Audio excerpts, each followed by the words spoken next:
atas sambutannya. Baik, kita langsung saja kepada Pak Mirjam. Pak Mirjam, sebentar. Ini mohon maaf banyak terkendala mengenai teknis di sini, tapi mudah-mudahan sedang kita coba.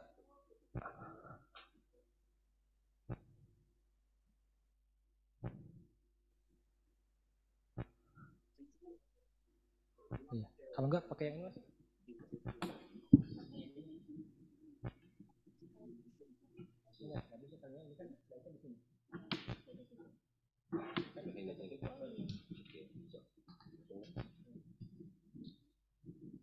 Baik, saya persilakan kepada Pak Mirjam.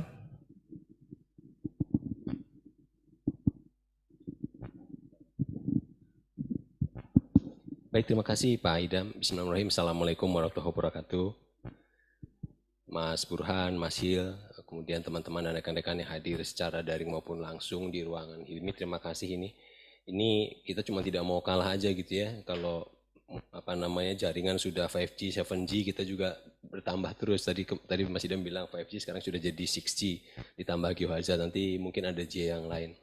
Tetapi terlebih dari itu sebenarnya mata kuliah ini awalnya desain untuk mereka yang menyukai gunung api tetapi dari berbagai aspek gitu ya. Tidak hanya geothermal, ternyata banyak hal sehingga hari ini pun kita ingin menggali. Judul yang saya ambil mungkin agak sedikit membingungkan gitu, ini tanda tanya atau seperti apa. Jadi gunung api yang tidak pernah kita ketahui sebelumnya, mungkin ada yang sudah, ada yang tidak. Itu dilahirkan dari tergeliti ketika saya membaca sebuah buku yang tadinya buku itu adalah buku populer sebenarnya untuk anak-anak 13 plus usianya, yang saya pikir dengan menggeluti gunung api dan mengambil kuliah terkait itu saya cukup paham gitu ya. Ternyata pun banyak hal yang tidak tahu gitu ya. Nah, ini yang kita coba diskusikan sore ini, bahwa ternyata masih banyak hal yang berkaitan dengan gunung api yang sepertinya menarik gitu ya. Kalau kita punya tentang bumi, kapan sebenarnya gunung api lahir di bumi? Apakah ini satu-satunya benda memang yang ada di bumi atau sebenarnya kerucut ini juga bisa dijumpai di tempat lain? Tadi Mas Burhan menyampaikan, jadi posisi saya ini banyak selain di geologi TB juga kemudian terlibat dalam Asprodi TG dan juga IAGI, banyak lagi tidak bisa sebut satu persatu, tapi mudah-mudahan bukan itu yang utama. Intinya adalah saya ingin sharing, siapapun itu yang ingin belajar gunung api, mari kita bersama-sama. Di sini pun ada Mas Il dan teman-teman yang lain. Baik, sebagai pengantar kita akan memulai gitu ya. Ceritanya mungkin akan jauh ke belakang tentang sistem tata surya, pembentukan bumi dan sebagainya. Kita mulai dengan ini. Ya. Kita berdiskusi tentang gunung api seolah-olah itu adalah salah satu objek yang ada di bumi, membentuk kerucut, mengeluarkan magma, menghasilkan lava dan piroklastik. Seolah-olah itu hanya benda satu-satunya yang kita kenal di area yang saya beri warna orange atau kuning ini di bumi. Tetapi kalau kita lihat di dalam sistem tata surya kita, ternyata itu pun muncul, ya. Ada di Venus, ada di Mars, kemudian juga muncul di planet-planet yang lebih jauh, yaitu di Jupiter, Saturnus, dan juga Neptunus. Tentu saja behaviornya berbeda, gitu ya. Jadi kita punya yang paling besar ada di Mars, yang paling banyak di Venus, sementara di Jupiter, Saturnus, sama Neptunus bukan planetnya yang memiliki gunung api, tetapi bulannya yang memiliki gunung api. Sehingga nanti mekanisme meletusnya pun agak berbeda. Kalau di kita, di tata surya, di bumi itu lebih berkaitan dengan produksi magma, berkaitan dengan tektonik dan sebagainya. Tetapi di bulan yang ada di Jupiter, Saturnus, dan juga Neptunus itu berkaitan dengan gaya tarik. Gaya tarik bulan itu terhadap planetnya sendiri, yaitu Jupiter, Saturnus, dan Neptunus. Jadi sebenarnya benda-benda itu ada semua di dalam Venus, Bumi, Mars, sampai Neptunus itu hanya beberapa yang tidak ada, Merkuri dan Uranus. Itu satu dan lain hal. Yang satu terlalu dingin, yang satu terlalu panas, sehingga kondisi yang ideal untuk membentukkan gunung api tidak terbentuk. Sebelum kita masuk ke bumi, nanti saya akan coba membandingkan ya secara umum. Ini planet yang cukup identik secara ukuran, tetapi berbeda secara komposisi dan warna. Dari warna saja kita bisa lihat yang satu orange membara, yang satu sudah cukup dingin, warnanya biru, yang sebelah kanan adalah bumi, yang sebelah kiri adalah Venus. Kalau kita coba membandingkan, nanti kita lihat ternyata pemenang di tata surya kita dengan jumlah terbanyak adalah di Venus. Jumlahnya kurang lebih adalah 1.600, sementara di bumi ada 1.500 saja, selisih 100, itu cukup signifikan. Gitu ya. Kemudian apa yang membedakan gunung api di kedua planet ini? Pertama adalah dari sisi morfologi atau bentukan. Venus sekarang itu adalah kondisi pembentukan bumi pada waktu awal bumi itu terbentuk. Temperaturnya tinggi, CO2-nya yang luar biasa, tekanannya sehingga gunung api yang keluar pun dia dipaksa hanya bisa satu bentuk, yaitu adalah pancake. Bentuknya pipih seperti ini. Dia akan cenderung melebar dan sebagainya. Jadi kita bisa membayangkan kalau kita punya mobil baru di bawah sana tuh flat langsung datar mobil kita. Itu karena pressure-nya tekanannya sangat tinggi. Berbeda dengan di bumi gitu ya, yang tekanannya 90 kali tekanan di Venus sehingga gunung api pun kemudian bisa kenal seperti gunung api yang kita lihat sekarang. Di awal-awal ilmu gunung api kita mungkin hanya mengenal 3 yang paling populer, ada yang berbentuk strato, perselingan dari piroklasik sama lava, ada yang kemudian cinder cone, dominasinya adalah piroklasik, ada yang dominasinya perisai. Tetapi kita kenal sekarang tipe gunung api itu jauh lebih banyak seperti yang gambaran ini, ya. Ada yang mar, ada yang kaldera, fissure eruption, dan sebagainya. Itu pun baru disepakati kurang lebih 1970-an setelah kita konferensi, ternyata banyak sekali bentuknya. Kenapa bentuknya bisa sangat beragam sekali? Ternyata faktornya banyak sekali, gitu ya. Di mana magma itu diproduksi, bagaimana perlakuan magma itu dari bawah kemudian muncul ke permukaan, apakah melewati jalur khusus sehingga dia tidak terganggu, apakah melewati jalan yang panjang, yang pendek dan sebagainya. Kombinasi itu menyebabkan gunung api kemudian memiliki eddy phase yang beragam seperti yang kita lihat yang dimiliki di bumi. Kalau kita belajar vulkanologi sekarang, kita bisa dengan mudah mengatakan kehadiran gunung api pasti berkaitan dengan batas lempeng atau batas lempeng yang lalu gitu. Tidak ada di tempat lain definisi itu sementara untuk menjelaskan keberadaan gunung api. Tetapi itu ternyata tidak demikian mudah kita mendapatkan jawaban itu. Karena pada waktu gunung api itu muncul sejak 2,5 abad yang lalu, teori tektonik lempeng belum ditemukan sama kita. Teori tektonik lempeng itu kapan ditemukan, nanti kita akan bahas gitu ya. Nah, jadi kalau kita berbicara tentang kapan gunung api itu lahir, saya terpaksa harus merefresh lagi mata kuliah ini, terutamanya untuk memang level pasca sarjana S2 dan S3, tetapi tidak menutup kemungkinan mahasiswa S1 maupun umum yang kemudian ingin belajar juga kemudian mendapatkan kesempatan. Jadi kalau kita yang kenal sekarang bahwa gunung api itu sebagian besar berkaitan dengan batas lempeng yang mekar, menunjang maupun sisa, nah kira-kira kapan kemudian gunung api itu lahir? Gunung api yang seperti di Venus tentu lahir akan pada waktu kondisi awal. Tapi kalau kita berbicara tentang kelahiran gunung api di bumi, maka kita harus menilai kembali gitu ya bagaimana pembentukan bumi. Dari geologi fisik kita mengenal beberapa teori pembentukan bumi. Ada bintang kembar, bintang berpapasan, Big Bang dan sebagainya. Apapun teori yang kita anut, pada waktu pembentukan pertama kali adalah semuanya masih dalam keadaan pijar, ya temperaturnya tinggi. Maka plate tektonik pasti belum bekerja. Jadi saya agak sedikit mundur nih berkaitan dengan teori plate tektonik. Jadi sebelum kita menjawab plate tektonik adalah mengontrol gunung api, kita harus tahu kira-kira pertanyaan pada level sekarang adalah kapan plate tektonik mulai bekerja di bumi. Di geologi dasar kita selalu dicekokin gitu ya dalam tanda petik. Plate tektonik terbentuk kalau kita punya 3 komponen kan. Ada yang padatan dikatakan litosfer, ada yang cairannya astenosfer, kemudian arus konveksinya bekerja.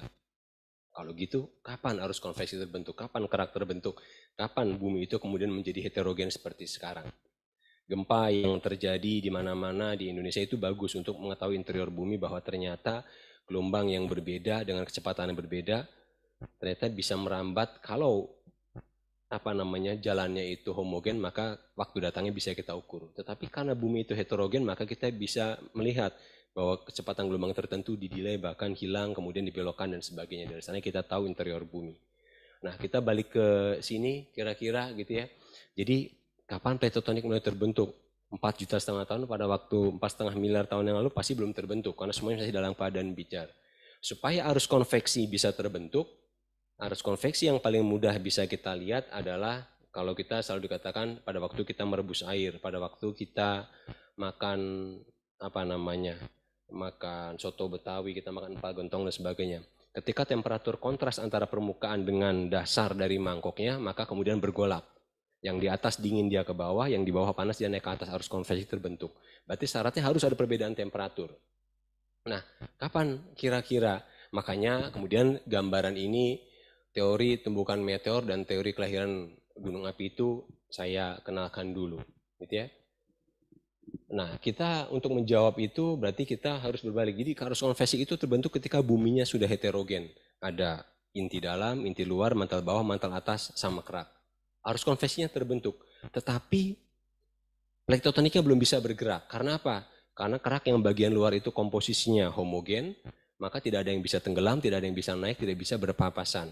Maka teori tumbukan pembentukan bulan kita masukkan ke sini. Ya. Jadi bulan itu kenapa memiliki komposisi yang sama dengan basalt yang ada di bumi?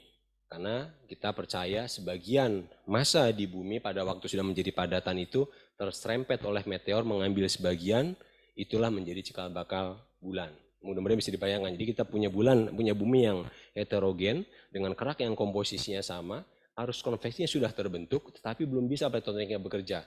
Maka ketika meteor yang menyerempet mengambil sebagian massanya kayak lambang apple coak itu, maka plate tektonik mulai bekerja. Jadi kapan plate tektonik mulai bekerja? Ilmuwan percaya atau saintis percaya ya ketika umurnya sama dengan umur pembentukan bulan, kira-kira mudah-mudahan bisa diikutin. Jadi bulan diambil, kemudian plate tektoniknya mulai bisa bekerja. Di situ pun berkembang gitu ya. Konon katanya yang diambil itu hanya bagian padatannya saja, sehingga di bulan tidak pernah ada gempa bumi.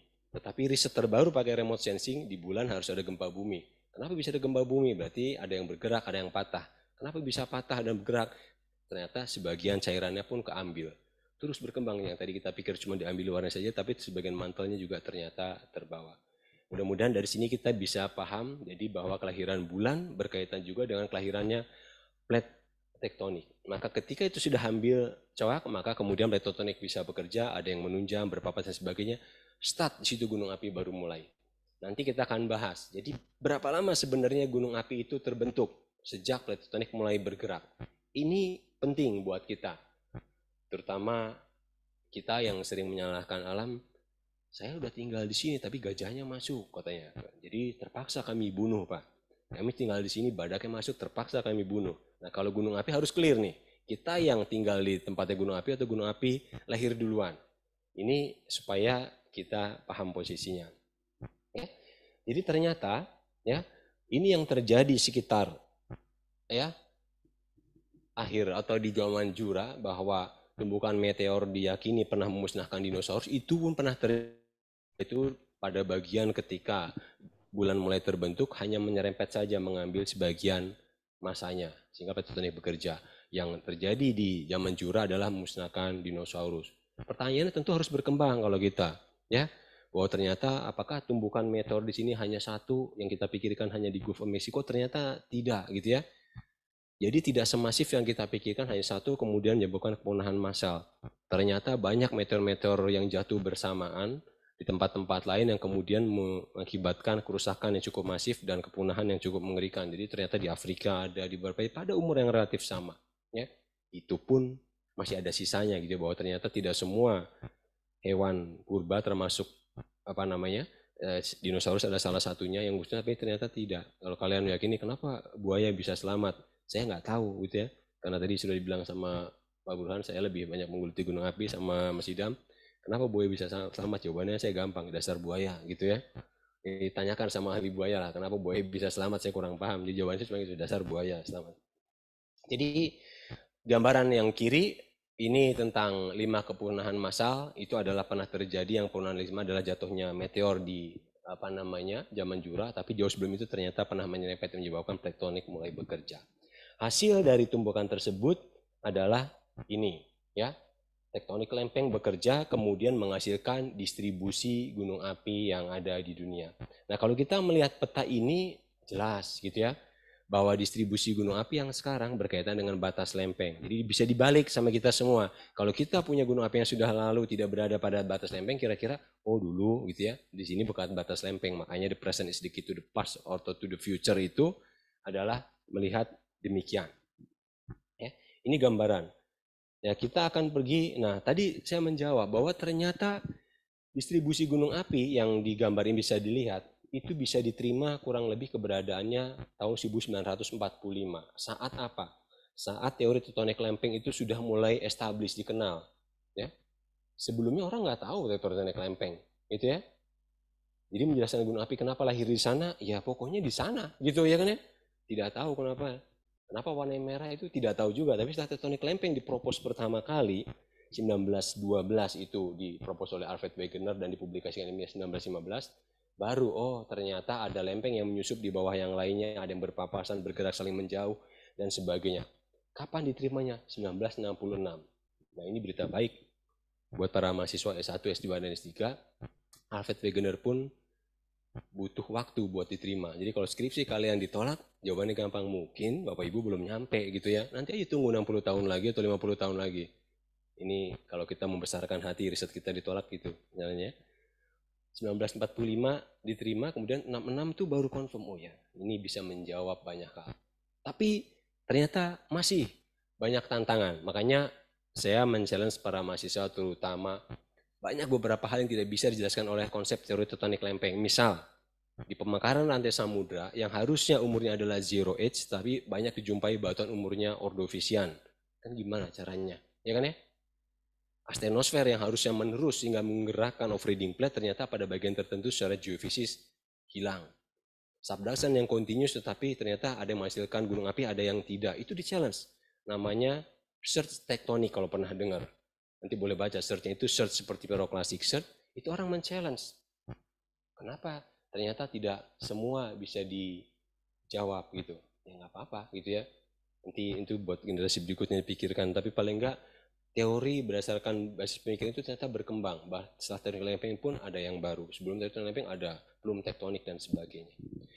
Nah, kita nanti akan pergi ke suatu daerah, saya pikir ini yang warna kotak ini familiar kita semua. Gunung apinya cukup banyak ya, sama dengan Amerika ya. Jadi harus kita berbangga bahwa di sini harus lahir ahli vulkanologis gitu ya. Vulkanologisnya apapun banyak. Nggak harus kayak sama Pak Idam ngurusin tefra, saya ngurusin magma. Kalian sukanya apa? Geowisata silahkan gitu ya. Sukanya geothermal boleh, banyak. Geohazard boleh, banyak sekali. Nanti GG yang lainnya itu banyak gitu ya. Jadi kalau di Indonesia kurang lebih tidak lahir ahli yang lain, ya boleh lah. Tapi kalau tidak lahir ahli gunung api, salah kita gitu ya. Karena gunung apinya salah satu yang terbanyak ada di kita. Nanti kita lihat bahwa gunung api yang sekarang sudah dikenal, ada 3 posisi berkaitan dengan subduction, MORB, berkaitan dengan hotspot, semuanya ada di kita. Jadi betapa beruntungnya kita punya tipe-tipe gunung api sedemikian rupa dari tatanan tektonik maupun jenis-jenisnya. Baik, ini kira-kira ya distribusi tadi kalau digambarkan dengan lebih detail, kita dari Sumatera Utara, kemudian kita turun ke Lampung, belok ke Jawa, menerus ke Bali, melingkar ke Banda Aceh, kita naik lagi ke Halmahera, dan itu kita terdistribusi dengan sangat baik sekali. Jadi nanti kita lihat satu persatu gitu ya, contoh-contoh yang berkaitan dengan subduction, MORB, dan sebagainya. Baik, nah ini pertanyaan berikutnya, kalau kita punya gunung api sekarang, berapa waktu yang diperlukan, terutama yang berkaitan dengan subduction sehingga gunung api itu muncul menjadi Tangkuban Perahu di utara Bandung, menjadi Merapi, Merbabu di utaranya, Yogyakarta, dan seterusnya. Kita lihat ini tidak cukup update modelnya, ini dari Roberto tahun 1996, ya, bahwa subduction di Indonesia bagian timur, Indonesia bagian barat 55 juta tahun. Dengan kecepatan rata-rata 7 sampai paling cepat 12 cm per tahun dia subduksi. Kedalaman partial melting di petrologi itu ada 2 kedalaman 120 dan 180 dan magma migrasi ke atas. Itu membutuhkan waktu kurang lebih 25 juta tahun setidaknya. Bisa lebih cepat, bisa lebih lambat ya, tapi kurang lebih sekitar gitu. Jadi kalau kita subduction sudah dimulai 55 juta atau 50 tahun, 50 juta tahun yang lalu, maka gunung api itu baru lahir yang berkaitan dengan subduction 25 juta tahun kemudian. Simpelnya, kalau kita punya mobil ke bawah tsunami masuk ke palung, mobil itu baru kedetek 25 juta tahun gitu kira-kira ya. Berikutnya, bisa jadi lebih cepat, bisa jadi lebih lambat. Dari sini clear ya, bahwa subduction di Indonesia bagian barat sudah mulai lebih dulu. Berarti kalau kita punya gunung api, kita yang meminjam lahan di atas mereka lahir, begitu ya. Jadi mereka yang memiliki lahan bukan kita. Jadi kalau gajahnya bisa dibunuh, kalau gunung apinya ya silahkan dipikir-pikir. Baik, ini evolusi. Hasilnya adalah apa? Nih, kita bisa melihat gambaran distribusi gunung api dan tektonik Indonesia. Yang bagian hijau ini adalah kontinen, kemudian di Indonesia bagian tengah kita punya Di Indonesia bagian tengah kita punya transisi, kemudian di Indonesia bagian barat samudranya lebih tebal. Samudranya yang muncul. Dari sini pun nanti akan mempengaruhi behavior dari gunung apinya, gitu ya. Nanti kita akan lihat satu persatu yang mungkin kita lupa mengaitkan antara vulkanologi dengan peteorologi, dengan mineralogi dan sebagainya, bahwa itu sebenarnya bisa membantu kita untuk mendelineasi atau membantu dalam eksplorasi, gitu ya. Ini kira-kira hasilnya. Nah, kalau kita membuat penampang skematik bumi, ini hanya merefresh saja bahwa gunung api itu ternyata berada pada 3 batas lempeng. Yang satu adalah mid-oceanic ridge, lantai samudra yang kemudian sobek memisah menjadi 2. Berkaitan subduction ini ada 2. Yang satu adalah kontinen dengan samudra yang dikatakan aktif, continental margin. Yang satu adalah samudra dengan samudra yang dikatakan sebagai island arc. Gambarnya sengaja dipisahkan, bisa dilihat bahwa sudutnya pun berbeda. Penunjaman yang di samudra dengan samudra dia lebih curam, sementara benua dengan samudra sudutnya lebih landai. Konsekuensinya gunung apinya yang satu mundur ke belakang di kontinen aktivitas margin, sementara di samudra dengan samudra dia gunung apinya menjadi jauh lebih dekat. Karena bisa diikuti, kalau kita punya yang berat menumpang, dia di bawahnya juga berat, maka dia akan menjadi menunjam dengan curam. Sementara kalau di atasnya overheating plate-nya adalah ringan, yang bawah subduction lebih berat, maka dia akan buoyancy, sudutnya akan menjadi lebih landai. Itu terlihat di aktivitas margin di Sumatera, sementara yang di island arc itu adalah Jawa Barat, Jawa Tengah, kemudian ke arah Indonesia bagian timur itulah sudah mulai ke island arc. Nah, tetapi yang ingin saya tunjukkan di sini mungkin merefresh terutama buat para mahasiswa, ada konsekuensi gitu ya. Ketika magma yang lahir di aktif continental margin dan juga di island arc pada kedalaman 120 naik ke atas, akibatnya adalah magma yang lahir di aktif continental margin dia akan menempuh jarak yang lebih panjang. Setidaknya kerak benuanya sendiri 80 sampai 100 kilo harus dia terobos. Yang samudra ketebalannya 5 sampai 10. Bisa membayangkan kan? Air yang sama kemudian harus melewati 80 sampai 100, yang satu adalah 5 sampai 10. Di ujung sana harusnya berbeda. Fraksionasi kristalnya satu lebih banyak, yang satu lebih sedikit, magma yang lebih termodifikasi, yang tidak. Yang sebenarnya itu diceritakan dari batuan yang kita amati pada waktu kita belajar petrologi, gitu ya. Jadi nanti buat mahasiswa yang pernah kuliah lapangan ke Karangsambung, ke Bayat, kemudian ke Ciletuh, mendapat batuan beku itu kita tidak lagi akan bertanya, coba mana andesit, mana basalt. Tapi langsung di lapangan menafsirkan ini kira-kira pembentukannya seperti apa. Apakah di MORB, apakah subduction yang berikan aktivitas margin, itu harus punya visi itu. Karena kalau tidak, ya terlihat lagi basalt lagi, andesit lagi gitu ya. Padahal batu ingin menceritakan sesuatu. Terutama untuk daerah-daerah melans gitu ya, yang bercampur aduk tektonik, kita bisa mengidentifikasi dengan itu. Contoh yang lain, kalau kita di mid-oceanic ridge, bagaimana yang pendinginan kemudian langsung keluar ke atas, ya tidak ada waktu lagi, maka dia teksturnya akan halus, phenocryst, bahkan juga kadang-kadang tidak terbentuk. Baik, itu nanti kita coba diskusikan lebih lanjut pada slide berikutnya. Yang ketiga adalah di sini, ya, yang dikatakan oceanic intraplate atau dikenal sebagai hotspot. Hotspot itu pertanyaannya sama, seperti halnya bisul sama jerawat. Kenapa tumbuh di sana? Ya pasti ada sebabnya, gitu ya. Satu, ada sumbernya. Kenapa naik ke atas? Karena kalau ke bawah kena tulang, gitu aja kan. Ya, bisul boleh nggak ke bawah? Ya boleh, tapi karena dia lebih ringan maka cenderung ke atas. Kenapa dia tidak menekan ke bawah? Karena di bawah ada tulang. Jadi kalau kita balik misalkan ke petrologi, kenapa hadirnya lakolit tidak lapolit? Kenapa dia sil tidak menjadi dek? Itu semua berkaitan dengan satu, buoyancy dari magmanya. Kedua, batuannya ada di atas dan di bawahnya tudungnya seperti apa. Berkaitan dengan hotspot, sedikit ini merefresh. Jadi yang berkaitan dengan subduction ini, terutama di aktif continental margin sama island arc ini, lempeng yang masuk ke dalam palung semakin dalam, tekanan dan temperaturnya semakin tinggi. Akibatnya berubah itu. Overheating plate yang tadinya jauh dia sangat brittle, mungkin di sini mendekati palung dia agak sedikit menjadi semi brittle, masuk ke palung menjadi semi ductile, kemudian di kedalaman sana dia menjadi sangat ductile sekali. Akhirnya karena terpanaskan dia terpisah, putus. Putusnya kemana? Tenggelam ke bawah, udah pasti.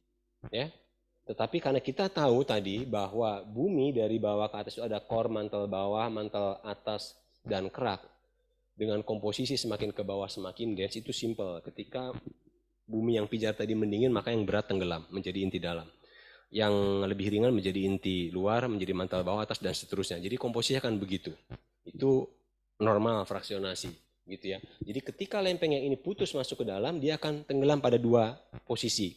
Dia melayang pada batas mantel atas dengan mantel bawah, dia tenggelam sampai antara mantel dengan inti bagian luar. Ketika dia lepas, tenggelam, melting, barulah jadi hotspot. Makanya hotspot sering dikatakan sebagai subduction graveyard gitu. Jadi tidak muncul dengan tiba-tiba, tapi membayangkan bahwa itu kemudian putus, tenggelam pada level tertentu, baru melting. Mudah-mudahan bisa tertangkap idenya. Gambaran ini adalah gambaran sederhana gitu ya, yang bisa didapat variasi vertikal dari inti sampai keluar itu dengan gelombang seismik ya. Yang kemudian kita bisa mengetahui interior bumi itu dari magma yang terbentuk ke permukaan, dia akan melewati batuan apapun sehingga kita bisa tahu batuan di atasnya itu ada apa saja komposisinya karena dia kemudian berinteraksi dengan magmanya. Gambaran ini cukup bertahan lama sehingga kemudian kita ini out sedikit gitu ya. Ini gempa yang kemarin, yang lingkaran dua merah ini cukup mengejutkan. Pada kedalaman yang dalam, tetapi gempanya 7, sekian. Benar ya? Kemarin kalau tidak salah di utara Bali, masuk ke wilayahnya Kalimantan Selatan, ya Kalimantan Timur bagian selatan. Nah ini cukup menarik. Kalau kita dengan menggunakan tadi itu agak sulit sehingga ini ya, ini gambaran umum tentang pembentukan apa namanya hotspot. Jadi ada yang dikatakan superplum, lempeng yang tenggelam itu sampai batas antara di layer inti luar dengan mantel, kemudian dia melting dari kedalaman dia superplum, atau mantel yang naik ke atas. Yang kedua adalah yang kedalaman lebih dangkal, dikatakan sebagai upper mantle plume. Jadi dia pada dua kedalaman ini. Kenapa? Jadi batas-batas ini yang krusial karena perbedaan density dan viscosity ini menyebabkan terjadinya tegangan di antara mantel atas dengan mantel bawah dengan inti luar. Sehingga dia pada waktu tenggelam, dia melayang di situ. Pernah kalau misalkan makan malam di mejanya itu pakai lilin romantis gitu ya, di atasnya minyak, bawahnya air, itu lalat tuh tenggelam pada dua kedalaman itu. Yang tenggelam sampai dasar, ada yang tenggelam di antara minyak dengan airnya. Itu bukan sulap, bukan magic, memang begitu. Lalat yang baru mati, dia tenggelam pada layer yang pertama. Ketika dia sudah cukup berat kemasukan minyak dan air, dia akhirnya baru turun ke bawah. Gitu ya. Nah, apa yang ingin di-highlight di sini bahwa ternyata pemikiran tentang apa namanya hotspot itu yang kita pikir bahwa kedalaman batas antara upper mantle dengan lower mantle dengan core itu bertanggung jawab, ternyata penelitian berikutnya tidak demikian. Contohnya adalah ini kajian dari Marcotte dan Miyagi 2015. Ini menarik. Jadi kalau ini adalah garis 660-650 batas antara mantel atas dengan mantel bawah, ternyata di bagian mantel bawah bagian atas itu kalau kita punya subduction itu subduction tiba-tiba berbelok begini, seolah-olah ada yang menahan, padahal namanya masih mantel bawah, bukan kontak antara mantel dengan upper dengan apa namanya inti luar. Kenapa yang terjadi? Ternyata di kedalaman ini adalah yang dikatakan sebagai ultra stiff layer. Lapisan ini lebih kompak daripada lapisan lainnya karena ada yang namanya mineral ini, ferroperiklas. Apa itu? Nanti silahkan digali. Bahwa ternyata kita berpikir seiringnya kedalaman dan tekanan, material itu menjadi lunak. Tapi saya ingatkan ya, bahwa telur ayam sama kentang ketika direbus, responnya berbeda.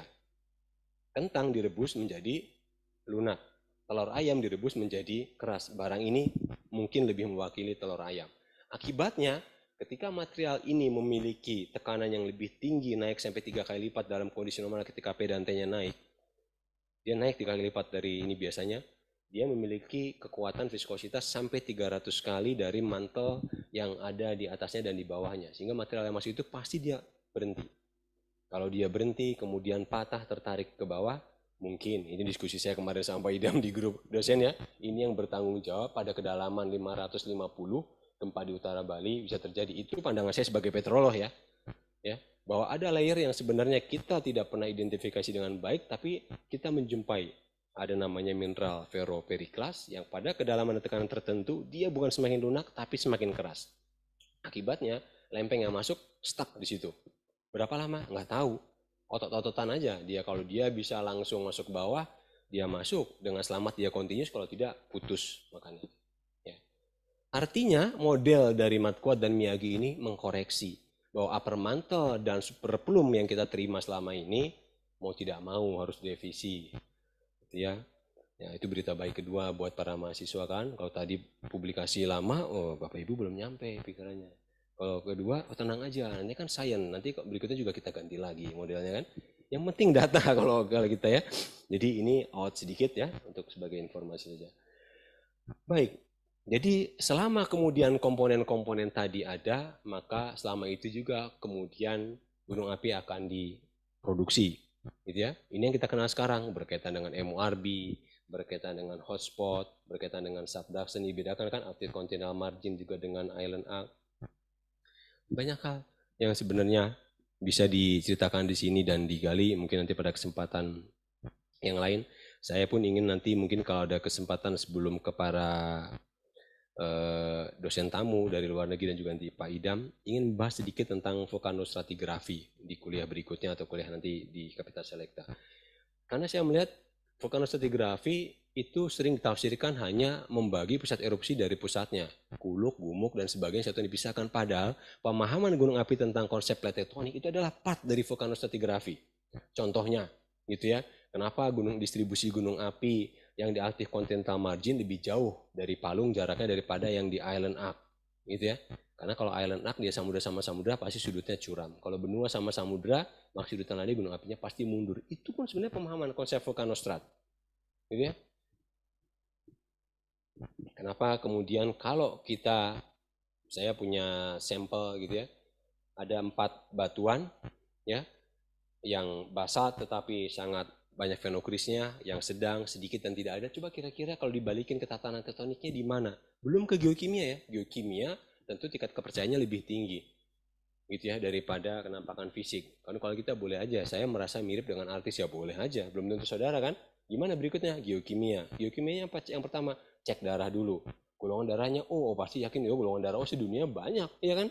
Gak cukup, maka pakai yang lebih advance, misalkan pakai DNA, yaitu misalkan pakai isotop. Jadi maksudnya vulkanostrat itu bisa sampai ke sana, membalikan ketatanan tektoniknya, memaknai dan sebagainya. Mahasiswa yang ambil Kapitas Selekta itu biasanya diakhiri oleh ekskursi sama saya sama Pak Idam. Soalnya tidak pernah tertulis di lapangan. Jadi kalau dibawa ke Krakatau, saya sama Pak Idam simpel aja. Kita ekskursi ke Krakatau. Jam 4 kita pulang balik lagi dari anak Krakatau, kemudian ke Carita. Syaratnya adalah kalian cari batu apung letusan Krakatau 1883 dan letusan Krakatau 2018. Silakan Pak katanya. Di lapangan tidak ada petunjuk arahnya. Itu yang kita inginkan. Ya. Kalau belok kanan 2018, belok kiri 1883 semua bisa. Ya. Kalau nggak bisa gimana? Ya di sini udah kita tinggal gitu ya. Itu sampai ke sana. Itu vulkanostrat harusnya. Ya, tidak hanya sekedar membagi dan sebagainya. Baik, kita lihat tadi saya menyampaikan bahwa ada 3 batas lempeng di Indonesia bagaimana. Nah, yang pertama berkaitan dengan mid-oceanic ridge gitu ya, dengan pemekaran lantai samudra. Rekaman dasar lantai samudra ada yang permukaannya halus, ada yang sedikit kasar, ada yang sangat kasar, itu ternyata mempunyai makna gitu ya.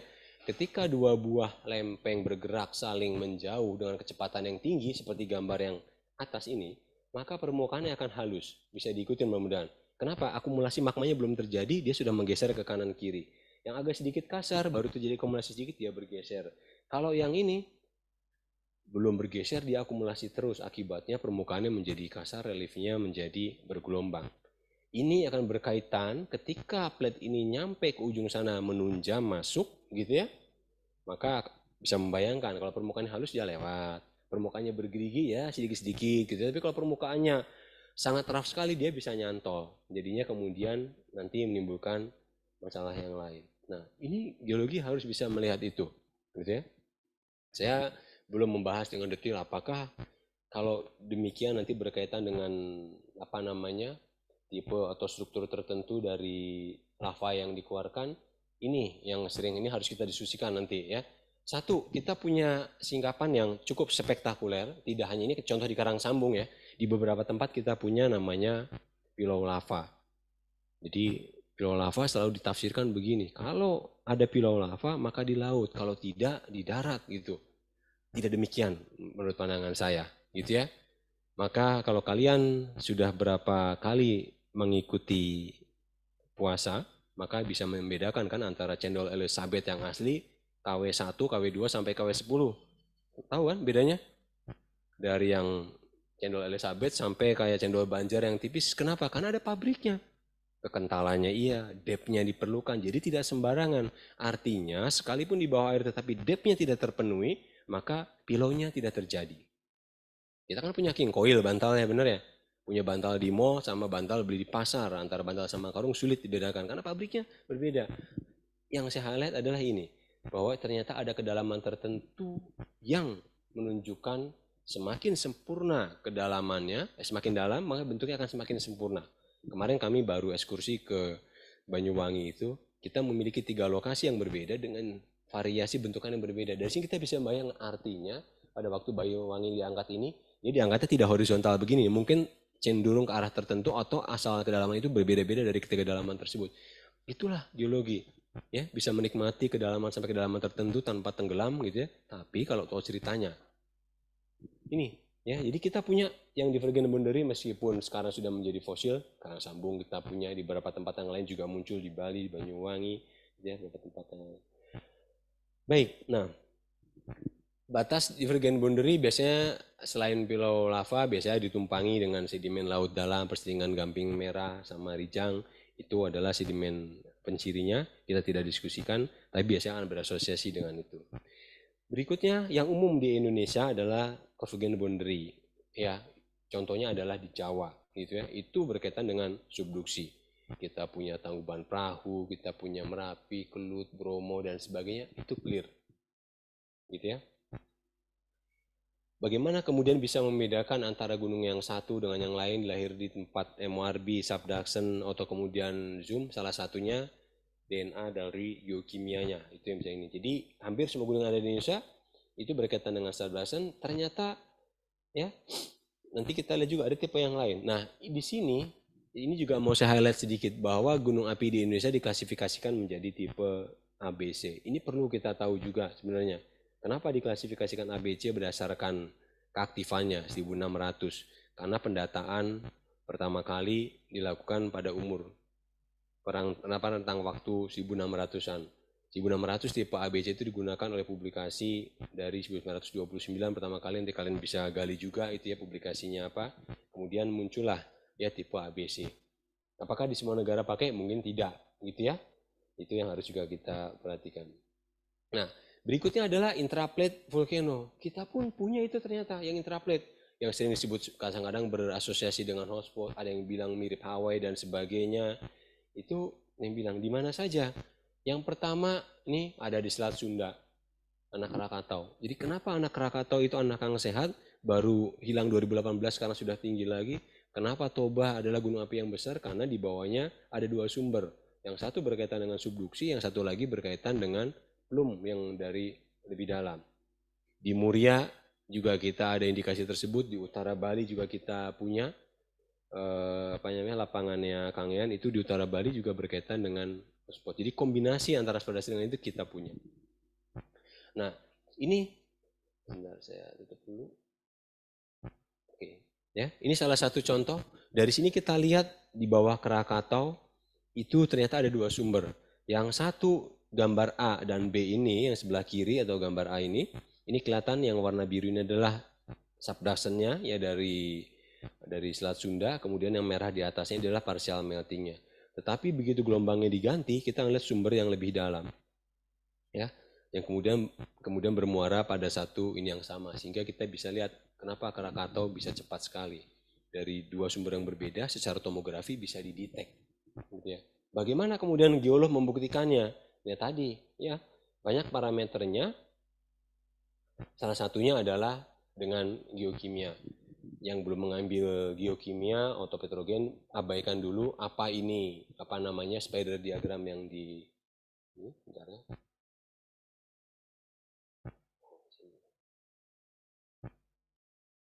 Ya. Jadi geokimia dibagi tingkatannya, ada yang major, trace, ada yang RE gitu ya. Jadi kalau major itu tingkatan keyakinannya paling rendah, trace agak lumayan, RE itu adalah yang lebih tinggi, biasanya berasosiasi dengan tes DNA. Dari sini kita yang saya gambar lingkaran itu dan kotak merah ada yang depleted, ada yang positif, mengindikasikan setidaknya ada dua sumber yang berbeda. Jadi terkonfirmasi dari data geokimia juga ada, dari data geofisika juga ada. Itulah sebabnya, gitu ya. Di bawah Krakatau itu kita bisa memiliki dua sumber yang berbeda dari data geofisika maupun geokimia, sehingga pertumbuhannya lebih cepat daripada gunung api yang lainnya yang berada di Indonesia. Baik, itu. Nah, ini hal-hal ya. Jadi tulisan tentang ini materi ini sebenarnya pernah saya sampaikan pada waktu acara Detik Eureka. Mereka ingin tahu gitu ya. Gunung meletus sering lihat gitu ya. Tetapi gunung api meletus ya ada yang paham secara saintifik, ada yang tidak gitu ya. Tapi buat orang Indonesia konsumsi ini menarik gitu ya. Paling mudah ya sudah waktunya Mas katanya gitu. Wah, sudah selesai ini. Kalau sudah waktunya saya sama Pak Idam sudah gitu ya, mendingan kami mundurkan diri pensiun jadi dosen ya. Kedua, ya kalau kalian yang lebih suka klinik, wah karena banyak dosanya atau yang tinggal di sana. Banyak dosanya sebenarnya mahasiswa ya kalau lagi dikasih kuliah hilang gitu ya. Tapi zoomnya nyala, ternyata lagi tidur siang gitu ya. Penunggunya marah ini. Kalau kalian sudah sampai mata gunung api penunggunya marah, mungkin geomitologi nanti ya. Dan takdir dan lain-lain itu banyak gitu ya. Jadi tidak mudah ternyata mengurusi gunung api karena pertanyaan gampang. Pak, jadi kenapa meletus? Kapan berhentinya? Sadis sih baru datang udah ditanya kapan meletus, kapan berhentinya, gitu ya. Tapi mereka butuh jawaban itu, ya. Jadi kalau kita gali, ini penjelasan yang mungkin sering kita jumpai sudah waktunya sebagainya. Ternyata secara ilmiah kita punya penjelasan, ya. Jadi gunung api meletus itu ketika dapur magmanya terganggu, ya. Kalau dapur magma itu kita gambarkan sebagai ember yang terisi air atau akuarium terisi air, selama tidak terganggu maka airnya nggak akan tumpah dari akuarium sama ember, kurang lebih begitu. Bagaimana supaya ketumpah? Ya ini, ya. Yang pertama adalah ketidakseimbangan atau sesuatu yang terjadi di bawah dapur magma. Jadi kalau dapur magma yang kuning ini adalah yang existing, kemudian ada produksi magma yang baru, apa itu produksi magma yang baru? Magma yang terbentuk dari tiga tatanan tektonik tadi. Apakah plume, karena hotspot, apakah karena subduction, MORB, selama dia tetap produksi, maka magma yang baru akan dihasilkan. Bercampurnya dua buah cairan itu yang sering kita sebut sebagai mixing. Kita tahu tuh, magma mixing itu di petrologi, tapi ketika kita sudah belajar vulkanologi, artinya ini mixing yang bertanggung jawab terhadap terjadi ketidakseimbangan. Ya.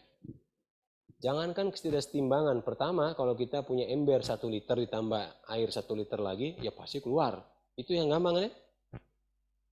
Tapi bercampurnya dua buah magma ini, apalagi kalau pada P dan T, viscosity yang berbeda kontras, itu cilaka. Misalkan temperatur yang berbeda kontras, kita pernah menggoreng gitu ya, minyaknya panas, kemudian ternyata ikan kita banyak airnya, coba aja dimasukin gitu ya, dead gitu. Nah itu yang terjadi. Jadi bercampurnya mix ini, kalau kemudian temperatur dan komposisi beda kontras, akan menimbulkan sesuatu. Apa itu? Keseimbangan tekanan harus tercapai dengan segera. Itu yang terjadi di bawah dapur magma. Sifatnya yang terjadi di bawah dapur magma itu siklus. Makanya kadang-kadang letusan itu bisa diprediksi kok ada yang 2 tahunan, 4 tahunan, 5 tahunan dan sebagainya. Ya. Saya sama Pak Idam lagi diminta membantu mengevaluasi suatu perusahaan geotermal gitu ya, di suatu tempat mereka mau bangun well-pad, mau ngebor gitu ya. Terus tanya, nanti kira-kira kalau meletus kena apa enggak? Ya, kalau geologi udah jelas jawabannya, bisa kena bisa enggak. Nah gitu kan. Itu jawaban geologi. Masalahnya kapan gitu ya. Kalau kena seberapa parah. Makanya kemudian kita perlu mengetahui namanya siklus ini. Jadi kalau kita memerlukan waktu mengisi 10 liter itu dalam 10 tahun, maka setiap 10 tahun dia akan berulang. Maka ini siklus nih, ini bisa diprediksi. Karena kecepatan lempeng yang bergerak, itu ada kecepatan, produksi mama kecepatan sehingga ada siklusnya. Itu yang terjadi di bawah. Nah, yang sekarang yang terjadi di dalam magma chamber. Yang terjadi di dalam magma chamber, ketika magma mendingin, mulai memisah nih, membentuk kristal dan gas. Bisa diikutin ya? Gimana bayanginnya? Ketika kita beli bakso, beli bubur, lupa ditaruh, dimasukin, dia masih ada dicantolin motor, apa yang terjadi besok pagi? Bungkusan itu bubur sama ininya baksonya. Harusnya menggembung, kalau nggak menggembung udah 2 hari pasti pakai borak, udah pasti itu ya. 2 hari kok nggak pakai nggak bau-bau, ya pasti pakai pengawet itu. Kalau yang benar itu langsung gembung. Apa yang mengapung di atas? Baksonya melayang, ya enggak lah ngeri baksonya melayang itu. Gasnya di atas. baksonya atau bawang gorengnya di permukaan air, tulangnya tenggelam. Ini magma demikian. Yang berat tenggelam, yang sama melayang, gasnya di atas. Ketika plastiknya sudah tidak mampu menahan lagi, keluar. Itu pun siklus, gitu ya, masih bisa diprediksi. Nah, tetapi yang di dalam magma chamber ini, jangan lupa nih, ketika magma ini memberikan tekanan, maka dapur magma ini memberikan pressure terhadap nih, mendapatkan tekanan dari samping-sampingnya. Apa yang terjadi? Jadi bayangin, akuarium itu sudah penuh, tiba-tiba dapur magmanya ambruk sebesar batu bata, gitu ya. Kemana? Ya keluar airnya. Itu bisa dideteksi nggak sama orang geofisika? Bisa. Tetapi antara batunya runtuh sama magmanya keluar, biasanya waktunya pendek. Makanya saya sampai idam di Jepang dulu punya pengalaman di Gunung Ontake. Orang Jepang itu kalau di akhir musim dingin ke musim semi, dia metik sayuran, ya, buat bikin tempura kan, naik ke gunung. Gunungnya dalam keadaan normal, tiba-tiba beledus. Kenapa? Ya ini salah satunya. Ada yang ambruk, kita nggak bisa prediksi. Kedetek nggak sama seismis? Kedetek, tapi di atas sana terus gimana orang mau turun? Ya kan ya? Nggak sempat lagi, ya sudah. Yang berikutnya itu yang terjadi di dalam, jadi pemisahan kristal, ketidakstabilan dan sebagainya. Nah, yang di atas magma chamber ini ternyata banyak nih, ya. Yang di atas magma chamber itu adalah glacial melting. Jadi gunung api yang tertutup oleh es itu sangat mungkin ketika esnya cair, gunung apinya batuk-batuk, meletus, ya. Apa yang terjadi? Jadi ketika esnya cair itu, es itu memberi tekanan katakan 10 ton. Tiba-tiba esnya pergantian dari musim dingin ke musim semi itu, temperaturnya naik, esnya mencair, maka kemudian erupsi terjadi. Ya, Fanta, Coca-Cola, Sprite sudah diguncang-guncangin, tutupnya dibuka, itu kan esnya mencair, dia hilang, dia keluar. Jadi sering pada waktu di Jepang kami itu kalau akhir pergantian musim itu batunya gunung apinya meningkat statusnya, itu biasa itu. Ya. Yang kedua adalah typhoon. Jadi Pinatubo atau Gunung Pinatubo itu jadi gini, maksudnya bahwa ternyata badai itu bisa men-trigger terjadinya letusan gunung berapi. Ingat, bukan gunungnya, wah gunungnya ke bawah udah cilaka, semua gunung aja keangkat udah pasti selesai kita semuanya. Bahwa ketika terjadi typhoon itu, kolom yang ada badainya kecepatannya tinggi. Mudah-mudahan bisa dibayangin ya, namanya juga typhoon. Kalau kecepatannya rendah, angin sepoi-sepoi, gitu ya. Typhoon kecepatannya tinggi, maka kolom udara yang di atasnya yang tidak ada typhoon, dia kecepatannya rendah. Kecepatan berbanding balik dengan tekanan. Jadi kolom udara yang di atas itu menekan gunung api yang ada di bawahnya. Jadi kayak bisul, jerawat, orang udah hamil 9 bulan dipejet, nah gitu ya, itu keluar. Itu sering terjadi, ya. Jadi kalau ada badai kemudian gunung api meletus bisa dipahami, itu perbedaan kontras temperatur itu memberikan tekanan terhadap gunung api yang aktif. Gelombang pasang surut di Gama Lama ini sering, ya. Jadi kalau seorang calon vulkanologi sama geolog, apa yang kita ketahui kenapa gunung api kadang-kadang dipasang purnama aktif? Oh, saya nggak tahu. Kalau pasang purnama saya tahunya manusia berubah jadi serigala, gitu ya. Kepiting bertelur, nggak cocok sekolahnya di sini, gitu ya. Tapi kenapa gunung api pada waktu pasang purnama dia meletus? Sebentar Pak, malam Jumat tanggal 1 Suro, nggak cocok juga, gitu ya.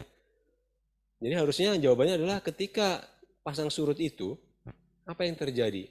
Bayangkan ada bisul di ikat pinggang kita, kemudian pasang surut itu adalah ikat pinggang yang saya pakai ini, ditarik, dikencengin, kendorin, kencengin, bisa dibayangin? Masih belum kebayang, perutnya sakit nih kalian, udah makan kenyang, ditarik ikat pinggangnya. Kalau perutnya kosong, karena gaya tarik tadi nggak ada masalah. Tapi kalau perutnya full, ya tergantung, ya. Erupsinya bisa macam-macam, itu pasang surut. Gempa bumi jelas, ya. Ya kita punya air minum kayak yang Pak Idam bawa, kita punya akuarium, kita punya ember, kalau diguncang-guncangin ya akhirnya akan keluar, menimbulkan ketidakstabilan. Gasnya akan memisah, menimbulkan ketidakstabilan. Ya. Guncangan dari gempa bumi itu bisa mencampur dua magma yang beda kemudian men-trigger sesuatu. Gitu ya. Contoh, gempa bumi pernah men-trigger letusan adalah letusan dari Gunung Fuji. Nangkai Tref pada abad ke-17, abad ke-18 itu kemudian pernah terjadi gempa besar. Jaraknya jauh dari Fuji. Fujinya juga tidak aktif. Tetapi di bawah Fuji itu ada dua dapur magma yang berbeda. Yang satu basaltik, yang satu andesitik. Ketika itu bercampur, Seperti minyak panas ketemu air kurang lebih. Kesetimbangan tidak terjadi, maka letusan besar terjadi di Fuji. Itu contoh terkait. Di kita banyak contohnya, mungkin kita nggak nyadar aja ya. Pas ada gunung meletus itu karena ya tadi kita pemaaf soalnya ya sudahlah waktunya gitu ya. Atau juga nggak ada apa-apa, maafkan saja kita lupa kan susah itu saking baiknya kita. Jadi kita nggak pernah ini kan dengan serius jadinya. Yang lain, ini gambaran yang pertama ini yang sering berkali berkaitan dengan pergerakan magma, ya. Magma bergerak ke atas, kemudian ada pemisahan volatil gas akumulasi, ada injeksi magma baru, nih pembentukan kristal yang berat tenggelam yang ringan naik ke atas dan sebagainya itu biasanya teridentifikasi. Tapi kita terus banyak belajar gitu ya. Lesson learn pengalaman kita dari letusan Krakatau, dari Semeru dan sebagainya. Gunung api mengajarkan sesuatu gitu. Terutama ini yang saya beri warna lingkaran merah. Yang pertama di sini sektor kolap. Ya. Riset kami ya sama Pak Idam dengan tim itu adalah bahwa Krakatau 2018 bukan letusan yang menyebabkan longsor, tetapi longsor yang menyebabkan letusan. Artinya, monitoringnya harusnya buat longsor. Bisa diikutin mudah-mudahan ya. Harusnya buat longsor. Jadi artinya di sini dipesankan bahwa ketika gunung api yang berada di tengah laut, yang longsornya itu bisa menimbulkan tsunami, maka monitoring terhadap ini menjadi penting. Ya. Itu pun kita ketahui setelah kita mendeteksi keadaan sebelum letusan 2018 atau longsor itu dan sesudah. Itu pun tidak bisa lama-lama. Karena apa? Begitu 2018 masuk ke 2019, longsoran dari Krakatau itu sudah mulai ditutupi oleh endapan dari Selat Sunda. Sedikit kita terlambat, ceritanya tuh seolah baik-baik saja, tidak ada bongkahnya. Tapi karena kita ngambil data rekaman data geofisika, kita bisa membayangkan itu ya, berapa volume yang hilang. Yang kita pikir tadinya volume hilang di Krakatau itu hanya 2 kali lapangan bola, setelah kita lihat ke bawah permukaan, ternyata yang di permukaan itu baru seperempatnya saja. Bagian yang lebih besarnya, atau baru 45%, 55% itu ternyata ada yang di bawah. Sehingga perhitungan kalkulasi kita tentang terhadap ketinggian tsunami, jarak dan sebagainya itu kemudian dikoreksi semua. Itu yang pertama. Ya, jadi longsoran bisa men-trigger terjadinya letusan. Berikutnya, nih, bahwa ternyata meletus itu bisa karena curah hujan. Supaya gampang bayanginnya gini. Pertanyaan saya adalah, kenapa tukang gorengan sama fried chicken di Simpang dimanapun kalau kayak itu kacanya pecah? Benar kan dekat kompor kan? Bukan gaya-gayaan itu. Tapi takdirnya selalu di situ, pecahnya dekat kompor. Karena apa? Karena dia panas, di luarnya dingin, tiba-tiba hujan, meletek. Bisa diikutin. Ini yang terjadi demikian. Magmanya tuh diam, tidak bergerak, tapi panas. Begitu dikasih hujan, dia meletek. Kalau udah meletek, kehilangan tekanan selanjutnya, biar alam menyelesaikan kan gitu ya. Kita udah pernah lihat itu sebenarnya. Jadi tukang gorengan itu mengajarkan kita cara vulkanologis. Nih, saya udah ngajarin sebenarnya kan. Kaca saya ini pecah. Apa maknanya? Ya kita, ya pokoknya gorengan sabaraha gitu. Yang nggak ditanya ya selesai udah. Ya, gitu. Merapi, bukan Merapi. Letusan 2018 dari Hawaii karena hujan besar. Bukan menyebabkan longsor, tetapi ketidakstabilan tekanan yang ada di sini. Berikutnya, yang ada di sini, hujan besar itu bisa mengikis. Bisa mengikis device yang ada gunung api yang ada di atasnya, tudungnya, sehingga tekanannya berkurang. Kalau tadi dia longsor sendiri karena ketidakstabilan, ini karena hujannya itu mengikis. Ya. Tangannya gatal sih, udah tahu jerawat sama bisulnya gede, dikutik, meletus akhirnya kan. Ya itu gambaran yang ketiga ini. Ya, nggak mau diem tangannya. Bisulnya udah mau keluar, digitu-gitu. Ya itu curah hujan itu maksudnya gitu, ngambil, akhirnya tekanan di bawah lebih besar, keluar. Gitu ya. Meteoric impact juga bisa tentu ya, tapi ya kalau gunung apinya harus sudah aktif. Saya punya pertanyaan sebenarnya. Kalau kira-kira kita punya rumah pengen kejatuhan meteoric impact, bangun rumahnya di mana gitu kan? Kan berdoa kalau ada meteor jatuh kita berdoa. Tapi ternyata itu pun memberikan informasi bahwa meteor impact ternyata tidak bisa jatuh sembarangan. Tidak bisa, oh takdirnya ke sana, nggak bisa. Ada penjelasannya. Kalau pernah main catur ular tangga yang ada magnetnya, ada ketika dia sejenis tidak bisa berdekatan, kalau dia berlawanan jenis saling menempel kan? Makanya kita pahami dulu meteorit impact ini apa yang jatuhnya, tahu, tempe, atau batuan kayak FEMG. Kalau dia kayak FEMG, maka kita bisa paham kenapa jatuhnya ke arah tertentu ke mineral atau batuan yang banyak mengandung itu. Coba aja dilihat perbatasan di Gulf of Mexico batuannya vulkanik, di Afrika batuannya vulkanik, jatuh lagi di perbatasan Vietnam sama Laos batuannya vulkanik. Jadi kalau mau hujan meteor dan mungkin kejatuhan, cari yang batuannya vulkanik gitu, siapa tahu gitu ya, nanti kejatuhan. Makanya tapi harus benar konsepnya supaya bisa tertarik. Kalau enggak ya nggak bisa kita sembarangan pengen kejatuhan. Jadi ternyata ada ini khusus. Baik. Nah, itu tadi sudah mengenai tentang itu.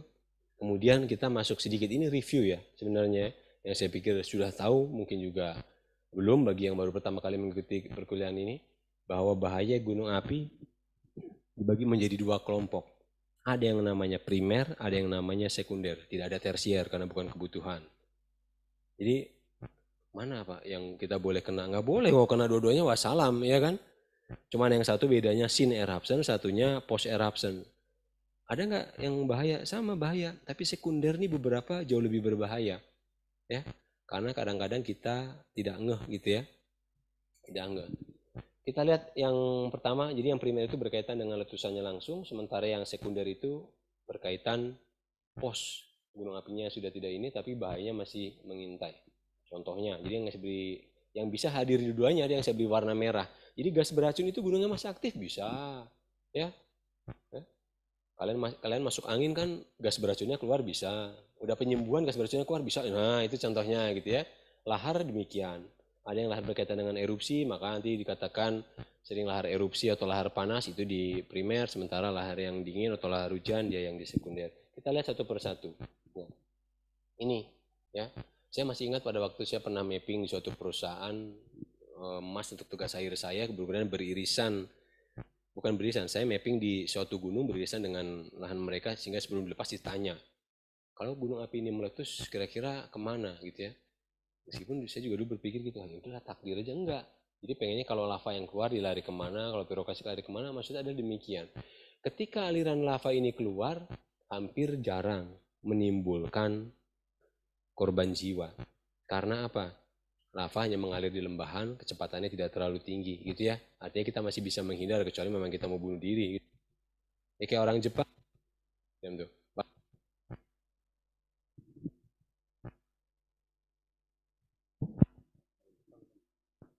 Tes tes. Bisa. Terdengar mudah-mudahan ya.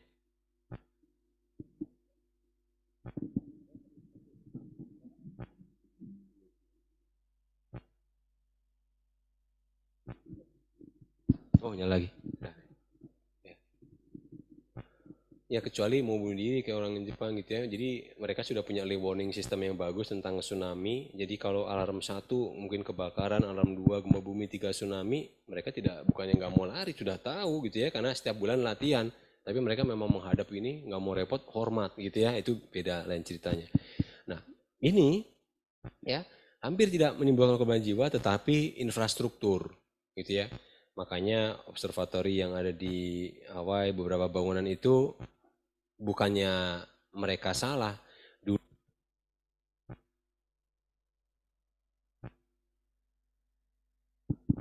aliran lavanya tidak ke sana, tetapi kemudian karena tersumbat berpindah ke satu arah, kemudian pindah ke tempat sekarang, maka ya pilihannya adalah gimana, mau dipindah bangunannya atau dikasih barrier supaya dipecah gitu. Ya, saya nggak tahu dulu ada film Going to the Center of the Earth apa volcano saya lupa ya. Ya kejadiannya itu di Islandia, saya ingat saya masih SMP saya pada waktu itu nonton.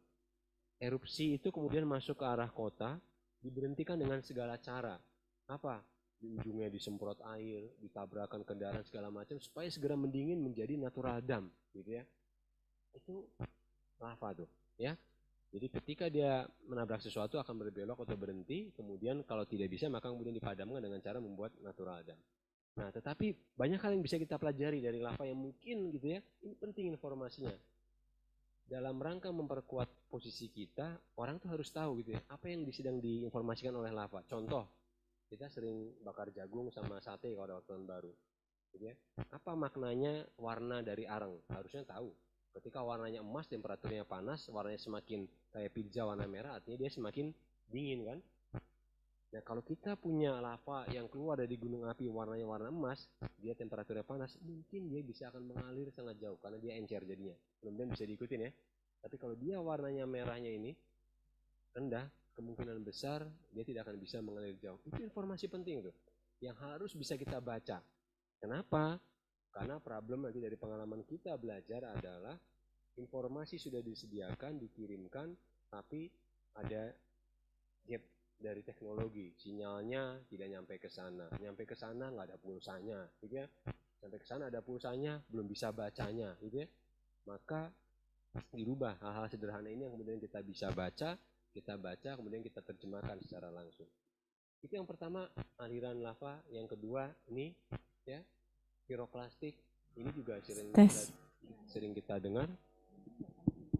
Itu tes. Masuk ya Mbak Ari suara saya? Lanjut ya. Jadi aliran piroklastik ini juga gampang-gampang susah gitu ya. Tapi ini mohon dibayangkan, kecepatan aliran piroklastik ini 75 sampai lebih dari 150 km per jam gitu ya. Makanya kemudian apa namanya, ini pernah saya ada cerita gitu ya, pada waktu saya melakukan riset di Papandayan itu, ada cerita 7 orang selamat berlindung di belakang pohon pisang. Nah ini perlu saya klarifikasi di kuliah sore ini gitu ya. Saya khawatir nanti setelah ini mendengarkan sebagian FMBG dan teman-teman BNPB malah tambah sulit. Kata Pak Mirjam sama Pak Idam, orang bisa selamat berlindung di belakang pohon pisang. Wah cilaka ini ya. Jadi pohon pisang itu ternyata bukan tempat perlindungnya gitu ya. Kan kecepatan ini berapa ini? 150 km per jam. Ya, kalau 150 km per jam ya, kita makan donat kecepatan 150 km per jam itu bukan kita makan donat, tapi kepala kita dimakan donat gitu ya. Jadi hampir pasti tidak mungkin. Telisik ternyata apa yang terjadi? Memang orang yang berlindung di belakang pohon pisang itu tidak dilewati aluran wedus gempel. Sudah clear ya? Jadi supaya nanti tidak oleh-oleh dari sini, pernah ada cerita di Papandayan, letusan besar dia selamat. Tidak, karena memang tidak dilewati. Dari sisi temperatur mungkin masih bisa selamat, cuma 50 derajat. Kalian kalau dikasih 50 derajat ya mungkin ada yang kulitnya terkelupas, rambutnya jadi keriting, mungkin gitu ya. Tapi masih bisa. Begitu kecepatannya ada 150 km per jam, tidak bisa lagi. Tapi kemarin ada satu riset yang menarik gitu ya, bahwa bambu itu bisa membelokkan. Nah, bukan menahan, tapi membelokkan. Ini menarik, ada kajian ilmiahnya. Bahkan riset itu memenangkan kemudian hasil penelitian yang kemudian akan coba dikembangkan. Sayangnya belum lanjut lagi nih, saya belum tahu sampai segimana bahwa bambu itu kemudian bisa membelokkan kecepatan aliran ini. Lanjut ya. Tadi aliran piroklastik, gas beracun, ini pasti kasus yang sangat luar biasa ya. Jadi gasnya bisa keluar saat gunung apinya aktif pada waktu sakit perut atau waktu perutnya sudah sembuh. Jadi kalau kita menghirup bau ini gitu ya, maka di atas 4% kita pindah dunia, muncul ke koran gitu ya. Jadi mungkin ceritanya adalah ada orang main ski di Yellowstone, jatuh ya, terjerembab di atas salju, tidak pernah bangun lagi. Karena apa? Karena kandungan gasnya berapa? 98%. Padahal 4% aja pindah dunia, apalagi 98% gitu ya, pasti muncul di surat kabar. Nah, kalau Michael Schumacher jatuh, itu kepalanya kebentur batu, makanya kemudian beliau sempat tidak sadar. Itu bisa dipakai jatuh ke atas salju. Karena apa? Karena ternyata CO2 dan es itu adalah kawan lama istilahnya. Apa kawan lama kalau ketemu? Ngerumpi, nggak mau pisah. Makanya konsentrasinya bisa sampai tinggi 98%. Saya baru ke sana ini, saya biasanya melihat teori kayak begini, kemarin baru pulang sama Pak Idam, bahwa kalau masuk kemudian kalian masuk ke suatu hutan, suatu daerah yang rumputnya kering, tidak terbakar. Tapi kering tidak terbakar ya, itu bukan karena kedinginan itu ya. Kami melewatin itu. Tiba-tiba rumputnya kering, itu harus saling ingatkan itu. Makhluk halusnya lewat sini, gitu ya. Dulu sebelum ada detektor apa? Ini orang kena semua. Makanya kalian bisa paham kenapa kalau kemudian gas atau gunung api sedang aktif kita tidak boleh masuk ke kawah karena gasnya gas berat. Tinggi kalian kan 150 ke atas kan ya, beruntung. Begitu dia tunduk, anaknya kena, bapak ibunya seterusnya gitu. Belum pakai ini, bawanya pakai bebek gitu ya. Kalau ke ladang gitu ya, bebeknya mati, orangnya juga mati gitu ya. Makanya nggak ada bebek selamat nanti gitu ya. Pakai lentera, lenteranya mati, orangnya juga mati. Harusnya kemudian pakai detektor. Tapi kami pun mengalami detektor yang terlalu sensitif itu bunyi di mana-mana. Ada bus lewat, ini bunyi loh. Kita masih hidup juga nih, gitu ya. Detektornya bunyi. Oh ternyata bisnya lewat gitu ya. Jadi ya silahkan ya. Alat membantu kita untuk mendeteksi, tapi juga ada pemahaman kita. Karena pada waktu Kelut meletus 2014 itu ada mahasiswa kami yang jadi relawan terus membuat gaduh bahwa CO2 4% itu bisa membuat kemusnahan dan katanya akan keluar juga CO2-nya. Rame itu kan. Itu siapa nih? Oh, ternyata asisten-asisten kita gitu ya yang bikin heboh. Kan saya bilang kalau areanya terbuka maka konsentrasinya menjadi encer, nggak perlu khawatir. Tapi kalau areanya tertutup itu yang akan menjadi konsentrasi tinggi. Apa yang kita jumpai, tanaman mati, ini tulang binatang yang tersisa tanpa jejak dan sebagainya, itu biasanya terlewati oleh makhluk halus tadi ya. Baik, ini lahar ya, ada dua, ada yang namanya lahar hujan dan lahar ini. Ya, lahar hujan berkaitan dengan erupsi, kemudian material yang belum terkonsolidasi terbawa oleh air. Ini jauh lebih sulit nih. Bayangin, kita sedang menambang pasir, punya rumah di daerah ini, di Semeru itu banyak sekali. Di ujung di utara itu hujan besar, biasanya kita nggak nyadar. Tiba-tiba laharnya lewat, itu korban jiwa biasanya lebih banyak. Tapi ketika gunung apinya punya danau kawah dan kemudian erupsi, biasanya orang udah aware, biasanya dia pindah. Kecuali orang punya kekebalan khusus aja nggak mau pindah gitu ya. Yang lainnya pindah. Tapi yang punya keyakinan tertentu biasanya dia tidak pindah. Jadi kalau tanya lebih bahaya mana, dua-duanya bahaya gitu ya. Tapi mana yang lebih menimbulkan banyak korban? Biasanya adalah yang lahar hujan atau lahar dingin. Karena antara erupsi terakhir dengan hujan itu beda, bisa jeda 1 minggu, 1 bulan, bisa 6 bulan kan? Itu orang udah lupa tuh. Balik lagi ke sungai, ngambang lagi, timbun lagi dan seterusnya. Baik, dampak yang lain yang mungkin muncul dari gunung api adalah gas nih. Nah, ini aerosol ini bekerja pada dua arah sebenarnya, ya. Bahwa kadang-kadang ini menyebabkan terjadinya global warming. Bisa juga global cooling. Makanya tergantung gasnya yang keluar apa, gitu kan ya. Kalau gasnya yang keluarnya adalah tuh CO2 menjadi efek rumah kaca. CO2 ini problem dalam sisi gunung api. Kalau gas itu tidak keluar, magmanya menjadi kental. Bisa dibayangkan kalau magma kental akibatnya apa? Letusan eksplosif menanti.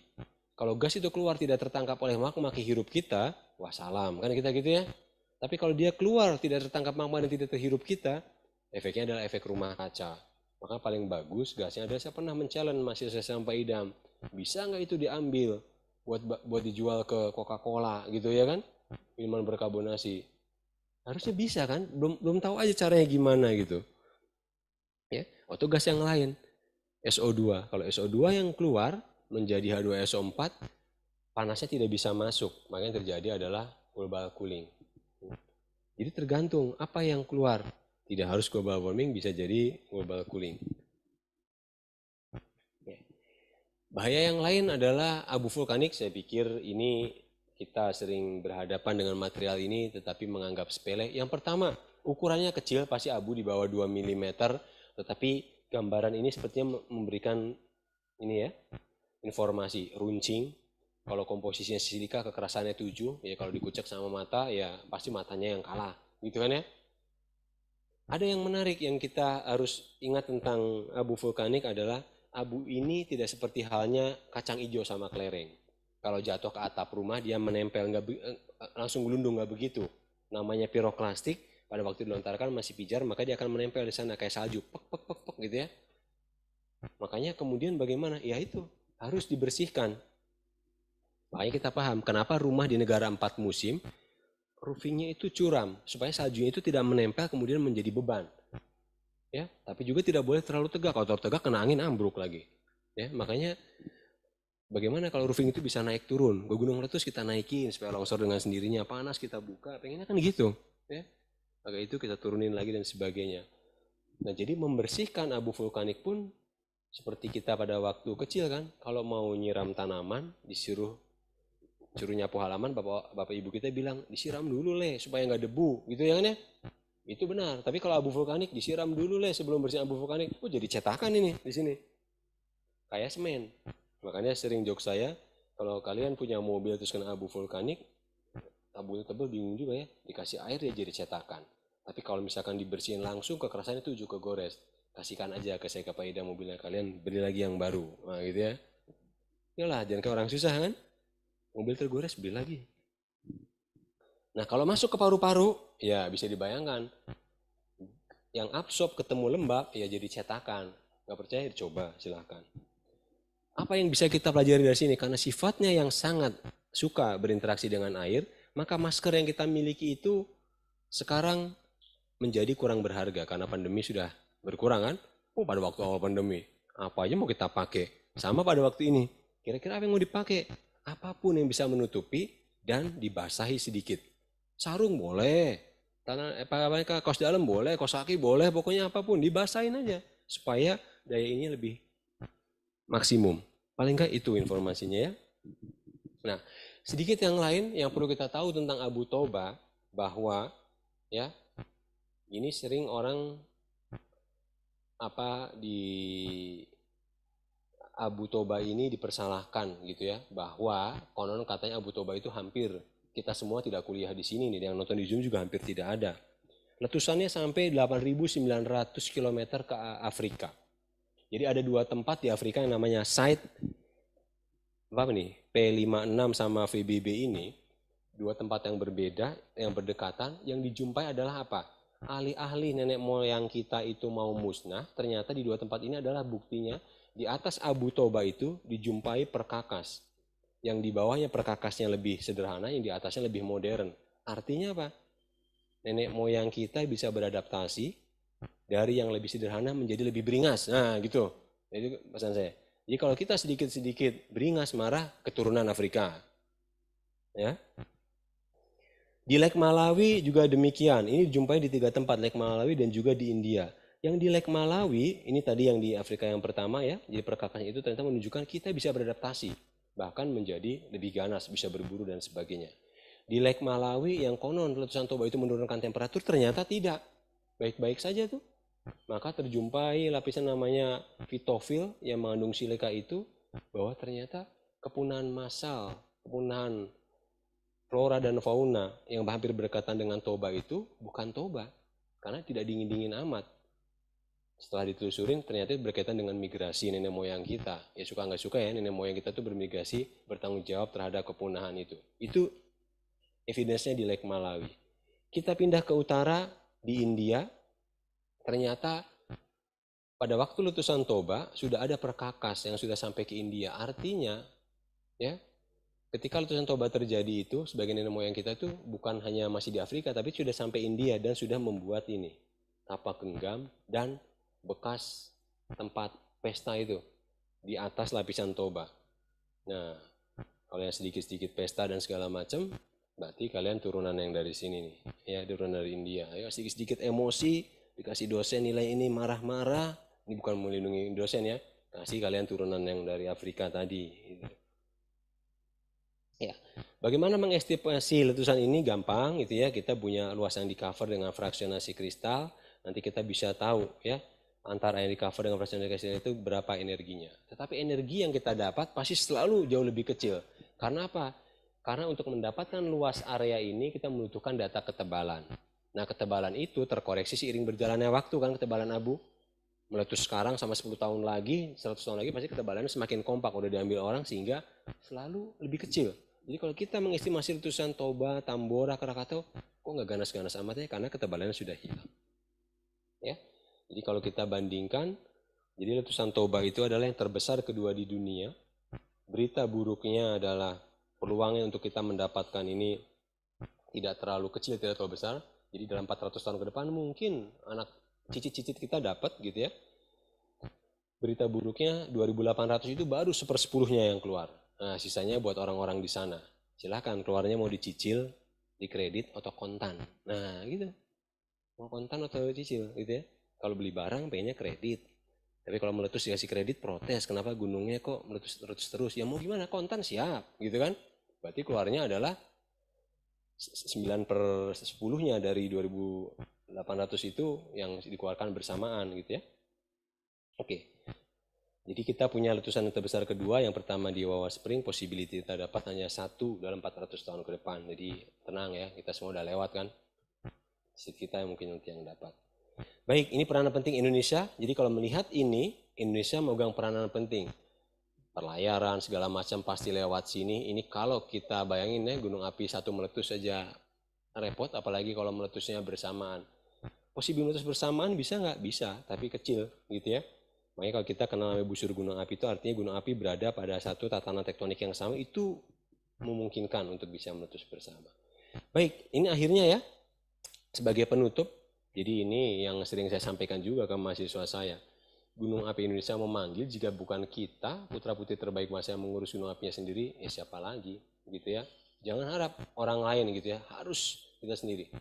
Jadi kita boleh tidak lahir ahli teknologi, bukan merendahkan yang lain, tapi kalau dari kita tidak lahir gunung api, jelas kita semua salah dan bertanggung jawab. Ya, demikian. Terima kasih Pak Idam, saya kembalikan.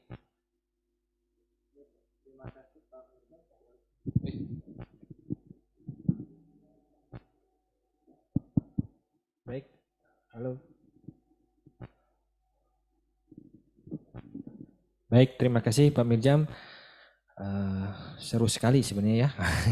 Sampai ya. Kita masih punya waktu sekitar 15 menit lagi. Baik, kita masuk ke sesi tanya jawab. Saya persilahkan bisa mengisi di kolom chat untuk pertanyaannya atau angkat tangan gitu ya. Jadi saya persilahkan baik yang di Zoom maupun yang di kelas ya, saya persilahkan. Oke, ada di kelas dulu ya, silakan. Oke, bismillah. Assalamualaikum warahmatullahi wabarakatuh. Baik, terima kasih atas kesempatannya. Saya mau bertanya tentang ini Pak, tadi masalah gempa yang diakibatkan oleh longsoran tadi. Apakah itu terjadi gempanya itu berdasarkan dari magmanya sendiri, karena kan di gambar tadi itu kan ditunjukkan itu Pak, bahwa ada arah di magma itu ada arah panah menuju ke longsorannya itu Pak. Ya itu Pak. Ya. Apakah di garis merah itu dia terjadi gempa dulu atau longsorannya Pak? Karena kan kalau dilihat dari bentukan arah panahnya itu, dia mungkin menceritakan di situ bahwa terjadi pemanasan dari, maksudnya ada pengaruh penting dari magmanya itu sendiri Pak. Itu Pak. Baik, silakan Pak. Itu kayaknya kurang. Baik, terima kasih. Jadi kalau melihat di gambaran ini, yang ingin dijelaskan adalah device awalnya adalah garis yang warna merah putus-putus ini. Sebentar ya. Ya, device awalnya dari gunung api ini adalah yang garis putus-putus berwarna merah miring ini. Garis merah yang ini kemudian hilang longsor, maka ini kehilangan tekanan, magmanya bergerak. Jadi longsor menyebabkan terjadinya pergerakan magma. Bisa nggak sebaliknya, bahwa longsor itu di-trigger oleh pergerakan magma gitu ya? Bisa juga gitu ya. Bahkan lahar itu tidak harus selalu berkaitan dengan hujan tadi. Kembang kepisnya gunung api itu menyebabkan jadi ketidakstabilan. Materialnya kemudian apa? Longsor masuk ke sungai. Masuk ke sungai, kemudian butiran yang pertama mendorong butiran yang kedua, dan seterusnya. Tetapi nanti pendekatannya menjadi berbeda. Kalau longsor yang menyebabkan magma bergerak, maka yang harus diantisipasi adalah pergerakan dari crack dari tanah yang ini. Tanpa harus ada magma yang bergerak, dia bisa longsor. Contohnya, ini kebenaran gunung apinya bidang lahirnya di bidang horizontal ya, di gambar ini. Tapi kalau gunung apinya lahirnya di bidang miring, yang condong ke arah tertentu, artinya gravitasi sudah bekerja di sana tanpa harus ada magma yang bergerak. Ketangkap ya? Jadi kalau kita punya gunung api yang lahir di bidang miring, nasi tumpeng di bidang horizontal sama di bidang miring di depan meja kita ini, kemungkinan yang lebih besar longsor yang mana? Nasi tumpeng yang di bidang miring pasti. karena gravitasi bekerja.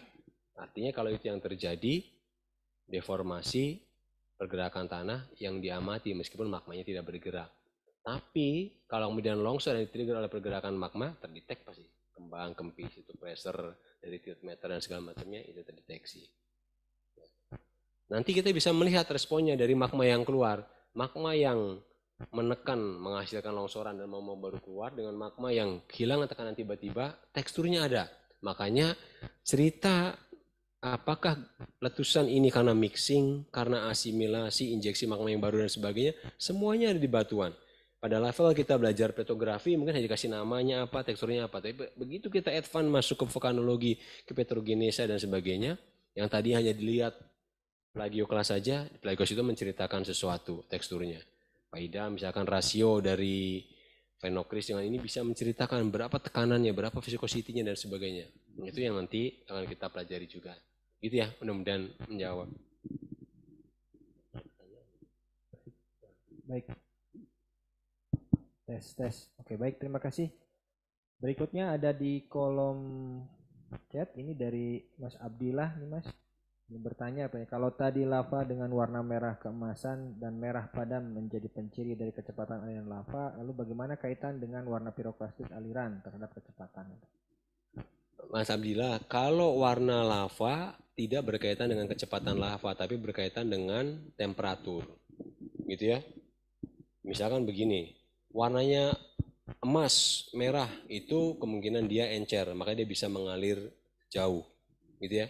Warnanya merah, pizza yang warna padam, temperaturnya rendah, biasanya dia tidak mengalir jauh. Gitu ya. Nah, apa implikasinya? Nanti untuk mitigasi, karena satu bisa mengalir jauh dan pendek, maka maknanya akan jadi berbeda. Nah, kemudian bagaimana dengan piroklastik? Warna piroklastik juga menceritakan sesuatu. Kalau kita punya endapan piroklastik yang berwarna lebih kemerahan, lebih ke coklat, merah kecoklatan, itu mengindikasikan secara relatif temperaturnya bagaimana terhadap satu dengan yang lainnya. Bagaimana ngeceknya? Banyak ya. Apakah kemudian nanti kalau piroklastik itu misalkan melewati tanamannya sampai gosong atau tidak, berarti yang satu temperaturnya tinggi kalau sampai menjadi arang, kalau ya tidak temperaturnya lebih rendah dan sebagainya. Tetapi pertanyaan Mas Adila itu bisa dikembangkan gitu ya. Kalau lava dan piroklastik itu adalah produk terakhir dari suatu gunung yang itu sedang kita teliti mau menjadi sumber geotermal, ini pertanyaannya menjadi relevan. Apakah piroklastik ini menunjukkan panas, lava ini relatif panas tidak? Untuk apa? Apakah panasnya masih tersisa di bawah sana untuk mengenerate geotermal kan? Itu perlu dilihat tuh. Saya kemarin berdiskusi juga sama Mas Idam di lapangan dengan teman-teman dari pihak industri gitu, bahwa kalau kita mempunyai batuan dengan tekstur yang satu seragam, yang satu porfiritik saja misalkan gitu, apa maknanya? Yang satu seragam apa? Yang satu porfiritik, bukan itu. Yang teksturnya porfiritik itu artinya mendinginnya tidak sekali, tapi yang teksturnya seragam artinya mendinginnya sekali. Apa maknanya? Yang mendingin berkali-kali itu tidak seragam, itu artinya pendinginan pertama untuk fenokris yang besar, berikutnya fenokris yang sedang, semakin kecil semakin halus. Artinya lilin itu ditiup berkali-kali baru padam. Ya dia berarti nggak mati sekali itu sumber panasnya. Tapi kalau yang teksturnya seragam, dia langsung membeku. Mana yang kehilangan panas lebih cepat dari mereka? Kita bisa tafsirkan kan begitu ya. Tanpa kita perlu melakukan apa-apa dulu nih di lab nih. Baru kenapa fisiknya kita bisa ke arah sana. Jadi begitu Mas Adillah ya. Jadi warna sebagai indikasi temperatur. Tapi kalau kita mau cari ketempatan aliran piroklastik, ada lagi poinnya. Tadi antara volume dengan jarak. Volume dengan jarak menceritakan sesuatu. Kenapa volume ini bisa sampai jarak yang jauh, volume yang sama, tapi jaraknya dekat, itu pasti kecepatan. Ya, jadi saya bisa dapat ketekanan itu dua hal, dari pengamatan lapangan, ya. Kemudian satu lagi adalah uji dari yang sering dilakukan sama Mas Idam, dari termobarometer mineral itu kita tahu tekanannya berapa, temperaturnya berapa. Tapi di lapangan kita harus punya visi itu, gitu ya. Ya gampang lah kalau kaca remuk sedikit sama kaca hancur, kira-kira pasti yang dipukul satu tekanan lebih besar. Ini kan penampakan fisik gitu ya. Jadi volume jarak terhadap itu menceritakan sesuatu. Itu kira-kira. Baik, terima kasih. Kami jam. Oh, ini langsung ada lagi nih di mana kolom chat ya. Ada ya. Ya, ini Ini dari Mas Muhammad Ihsan. Permisi Pak, izin bertanya terkait letusan akibat fenomena bulan pasang surut. Apakah fenomena ini umum di seluruh dunia atau hanya di Indonesia? Terima kasih. Iya Mas Ihsan, ini yang berkaitan dengan tides tadi gitu ya. Apakah umum di seluruh Indonesia? Jawabannya umum untuk gunung api yang berada di tengah laut terutama. Krakatau, Gamalama, Una-Una itu akan mengalami efek yang sama. Terutama untuk mereka yang di daerah ekuator jauh lebih besar gitu ya. Karena gaya gravitasi, gaya tarik itu lebih bekerja lebih besar daripada dia berada di bagian utara, bagian di selatan. Jadi bukan posisi Indonesia atau bukan, tapi posisi geografisnya dan posisi dia terhadap di darat atau di laut, gitu ya. Jadi mohon dipahami, ketika kita terjadi pasang purnama, kenaikan 1 meter tuh kelihatannya tidak masalah buat kita ya. Tapi kalau 1 meter dengan luas area yang besar dan menenggelamkan gunung api, itu tekanannya bisa dibayangkan berapa. Dan jangan lupa bahwa bisul kita itu, magma itu adalah cairan. Jadi kalau air itu naik, itu magma yang dalam itu juga kena tarikan gitu. Ketika dia kendor, ininya dia turun lagi ke bawah, tarik ke atas, turun ke bawah. Airnya aja ketarik, air lautnya, magmanya pun jangan lupa kan itu masih cairan. Jadi yang di mana yang kena, bukan hanya di Indonesia, tapi semua yang kemudian berada di bawah air terutama itu akan terpengaruh. Begitu Mas Isan ya. Oke. Selanjutnya Mas, ada lagi di kolom chat ini. Ini dari Mas Ervin nih. Jadi mau langsung bertanya atau mau saya bacakan aja? Oke, saya bacakan aja ya. Jadi salah satu fenomena di gunung api busur banda yaitu banda api muncul dua manifestasi struktur lava yaitu tipe AA dan Pauho. Selain berkaitan dengan slope, apakah artinya untuk tektonik? Karena dari geokimia lavanya bersifat teoritik. Iya, makasih Mas Ervin. Jadi manifestasi kemudian bisa munculnya dua tipe lava yang berbeda, AA sama Pahoe itu lebih dikontrol pada viscosity, pada viskositas sebenarnya. Ketika dia encer, maka dia cenderung membentuk Pahoe. Ketika dia cukup kental, maka AA lava yang akan terbentuk. Gitu. Bisa nggak dalam satu aliran muncul dua-duanya yang kayak di Pak Ervin? Itu bisa. Nanti konsekuensinya adalah begitu. Kalau kita mempunyai lava dan Ahoe itu hadir di satu tempat, itu harus dipisahkan. Apakah ini dua erupsi yang berbeda atau yang sama? Karena maknanya jadi berbeda kan. Kalau dua lava yang berbeda, berarti viskositas antara lava yang satu dengan kedua pasti berbeda. Artinya dua erupsi yang berbeda. Tapi kalau dalam satu aliran dia berubah, dia tetap satu fase erupsi, tetapi berubah misalkan karena tekuk lereng. Pasti kita semua kalau cukup bahagia pernah makan gulali lah waktu kecil lah, yang dibentuk bebek, bunga dan sebagainya. Itu kan pada temperatur yang tinggi bisa kita bentuk macam-macam kan. Tapi begitu temperaturnya dingin sudah terbentuk menjadi bebek atau bunga, nggak bisa patah. Itulah lava gitu sebenarnya.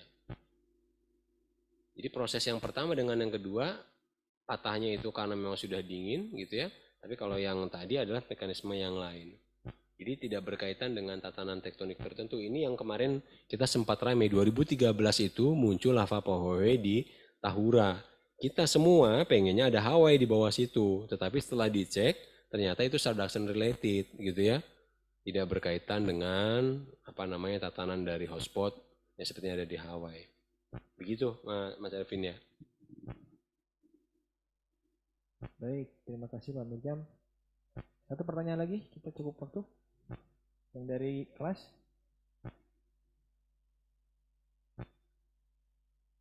Ada? Oh boleh, silakan. Silakan.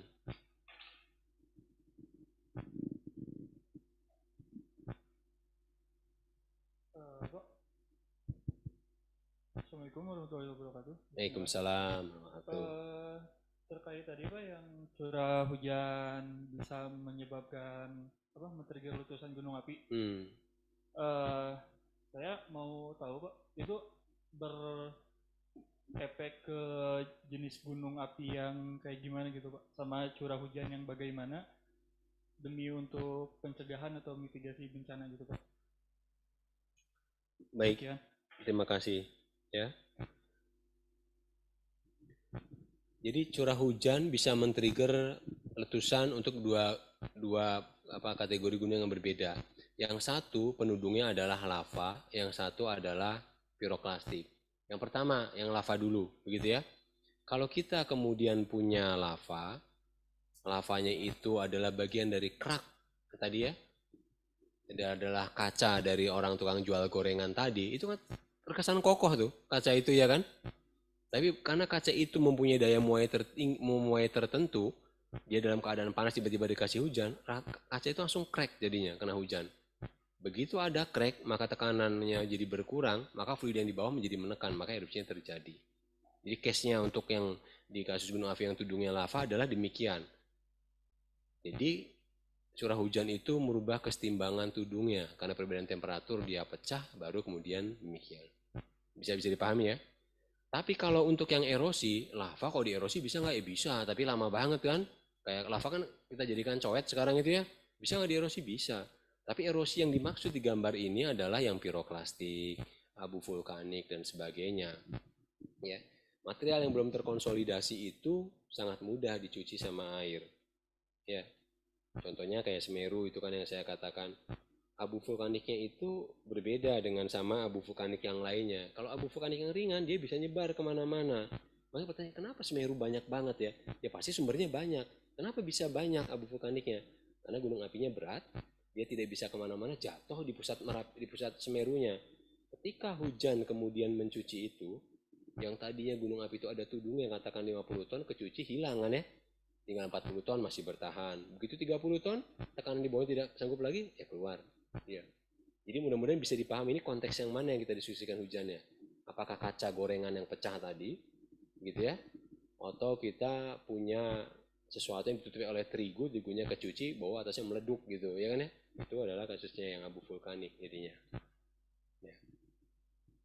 Jadi berlaku pada dua gunung yang berbeda, ya. Nah, artinya di sini mengajarkan sesuatu bahwa hujan faktor eksternal itu bisa men-trigger. Jadi penting nggak mengamati pergerakan magma? Penting. Tapi untuk gunung api yang aktif dan berhadapan dengan curah hujan tertentu, hati-hati untuk kasus dua yang ini. Gunung api yang aktif dengan ada potensi longsor, yang mana itu? Yang gunung apinya miring tidak bidang horizontal, hati-hati gitu. Krakatau pernah ngajarin kita itu kan gitu ya. Gitu Pak Idam. Baik Pak Mirjam. Sebenarnya ini ada 3 pertanyaan lagi Pak. Mungkin dijawab secara singkat aja Pak. Ini kayaknya menarik sekali. Yang pertama berkaitan dengan pemetaan abu vulkanik nih Pak. Bagaimana metodenya yang sekarang dan jutaan tahun yang lalu? Singkat itu yang dari Marius. Oh Marius, izin bertanya. Kalau suatu zaman itu pada zaman sekarang, oh sama tetap ya. Tetapi energinya yang kemudian sulit. Kalau misalnya kita yang mengetahui, kan begini Marius, kalau kita gunung api itu sudah tererosi atau tidak, erosi itu hanya menghilangkan volume gunungnya, tetapi tidak dengan jejaknya. Contohnya begini, kalau dari ketebalan 10 meter berkurang jadi 8 meter, itu erosi yang bekerja. Tetapi ukuran butir tidak akan merubah. Jadi yang ukuran butirnya tendensi ke arah kasar, berarti kita jalan ke arah pusat erupsi tertentu. Kalau ukuran butir jalan halus, berarti kita dari singkapan tersebut kita berjalan ke arah yang semakin menjauhi gunung api. Bisa diikutin ya? Meskipun itu dierosi, ketebalannya itu misalkan kita menjadi bias, tetapi informasi ukuran butir itu akan berubah. Ukuran butir yang kasar pasti jauh di pusat erupsi, semakin jauh dia akan semakin halus. Kita masih bisa mendapatkan itu. Ya. Itu mudah-mudahan menjawab yang Marius ya. Untuk yang berikutnya dari Mas Gilbert nih Mas. Dari Tera. Ini berkaitan dengan Krakatau dengan magma chamber yang tidak hanya satu. Apakah ini bisa berkaitan dengan keluarnya produk basalt andesit? Iya, jadi di Krakatau itu percampuran dua sumber magma yang berbeda menyebabkan satu pertumbuhannya cepat. Karena ada dua sumber, kan kebayang ya, satu tempat diisi dari dua sumber, maka akan sangat cepat. Apakah kemudian dua sumber magma itu juga menghasilkan dua magma yang berbeda? Belum tentu, ya. Makanya namanya sirup sama air itu mixing, bisa dicampur. Tapi kalau minyak sama air sama-sama cairan, tapi namanya mingling. Kalau dia bisa bercampur sempurna, maka produknya cuma satu di atas komposisinya. Tapi kalau tidak bisa bercampur, maka produknya dua komposisi di atas sana. Tergantung. Makanya ini di petrologi harus hati-hati nih. Kita sering dikatakan mixing itu campuran cairan dengan cairan. Cairan yang mana? Minyak sama airnya bukan mixing itu kan? kecuali dikasih sabun dulu atau dinaikkan temperaturnya. Mudah-mudahan Mas Gilbert bisa nangkap idenya ya, bahwa campuran 2 sumber itu mempercepat iya, tapi belum tentu di atas sana keluarnya akan terdeteksi 2 ya, karena sirup sama air itu ya produknya menjadi air sirup, tapi tidak lagi bisa menjadi layer sirup dan layer air di atas sana, karena mereka bisa bercampur semua, itulah mixing. Tapi kalau yang dicampur adalah minyak sama air, di atas sana kita juga punya 2, minyak sama air. Itu kira-kira ya. Oke Mas, yang terakhir Mas dari Yuris nih, satu lagi, adakah marker yang biasa dicirikan untuk melihat perbedaan periode letusan erupsi gunung api? Nah, ini berkaitan dengan panas bumi nih Mas. Iya, Mas Yuris ini menarik nih, karena kita pernah bekerja juga Vulkanostrat untuk lapangan minyak Jatibarang. Yang selalu ditanya adalah marker, gitu ya. Markernya ini macam-macam. Satu yang bisa dijadikan adalah gap antara letusan satu dengan yang lainnya. Semakin lama gapnya, maka interval ininya, paleosoilnya dia akan semakin tebal. Tapi juga tergantung apakah daerah tropis atau subtropis. Yang kedua, marker ini kalau itu tidak terjadi, maka konsep vulkanostrat masuk begitu ya. Yang dipakai adalah maksudnya gini, kalau kita melakukan korelasi well antar well, yang biasanya itu bisa naik turun kalau kita pakai kalitostratigrafi atau kronostratigrafi, yang tidak boleh dilanggar di kita adalah lava tidak boleh naik turun atau melengkung. Nah kira-kira begitu. Itu yang dulu kita di-argue banyak juga, tetapi setelah ekskursi melihat karena habitatnya lava, dia tidak bisa naik ke punggungan atau apalagi melintas punggungan. Jadi markernya tidak hanya layar tertentu, tetapi konsep penebalan menipiskan ke arah tertentu. Lava itu tidak bisa naik dan turun, ukuran butir itu bergradasi seiring berjalannya waktu. Itulah marker-marker sebenarnya dalam vulkanostrat yang harus kemudian kita pegang. Selain tadi paleosoil yang hanya sebagai marker yang kadang-kadang bisa muncul, kadang-kadang tidak. Itu kira-kira dari saya, Mas Yuris. Baik, terima kasih Pak Mirjam. Ini karena waktu sudah lebih gitu ya. Jadi untuk hari ini kita cukupkan gitu ya. Mudah-mudahan apa yang memang disampaikan oleh Pak Mirjam ini sangat bermanfaat bagi kita semua gitu ya, dan menangkap bahwa dalam kuliah ini tadi yang berkaitan dengan penambahan ada menjadi 6G gitu ya, ada geohazardnya ini sudah dibahas juga oleh Pak Mirjam, itu banyak hal yang bisa kita dapatkan berkaitan dengan gunung api. Baik, sebelum saya tutup biasanya kita akan ada sesi foto bersama terlebih dahulu, tetapi sebelum sesi foto saya informasikan bahwa nanti minggu depan ini kita akan ada kuliah sama seperti ini. Jadi untuk informasinya nanti bisa dicek atau kita sebarkan melalui WhatsApp group atau biasanya ada di Instagram Teknik Geologi ataupun di Fakultas ITB ya, Fakultas Ilmu dan Teknologi. Baik, mungkin kita foto bersama terlebih dahulu.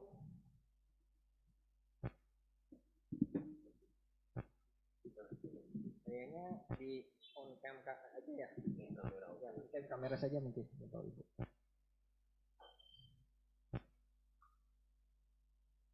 Silakan untuk bisa membuka kameranya, on kameranya. Mbak bisa tolong dibantu ya. Baik, ada 3 lembar di sini. Oh ya. Terima kasih banyak nih Bapak Ibu dari BPMBG, dari sudah banyak. Baik, silakan 1, 2, 3 untuk lembar pertama. Lembar kedua 1, 2, 3. Dan yang terakhir lembar ketiga 1, 2, 3. Baik, sekali lagi saya ucapkan terima kasih banyak kepada seluruh pihak yang sudah hadir pada kesempatan kali ini. Sampai berjumpa minggu depan. Saya akhiri. Assalamualaikum warahmatullahi wabarakatuh. Selamat sore semuanya. Terima kasih Pak. Terima kasih Bapak Ibu. Dari IKLM. Silakan Pak Wakil Kepala, ini nanyanya Torpen sama reaktor riset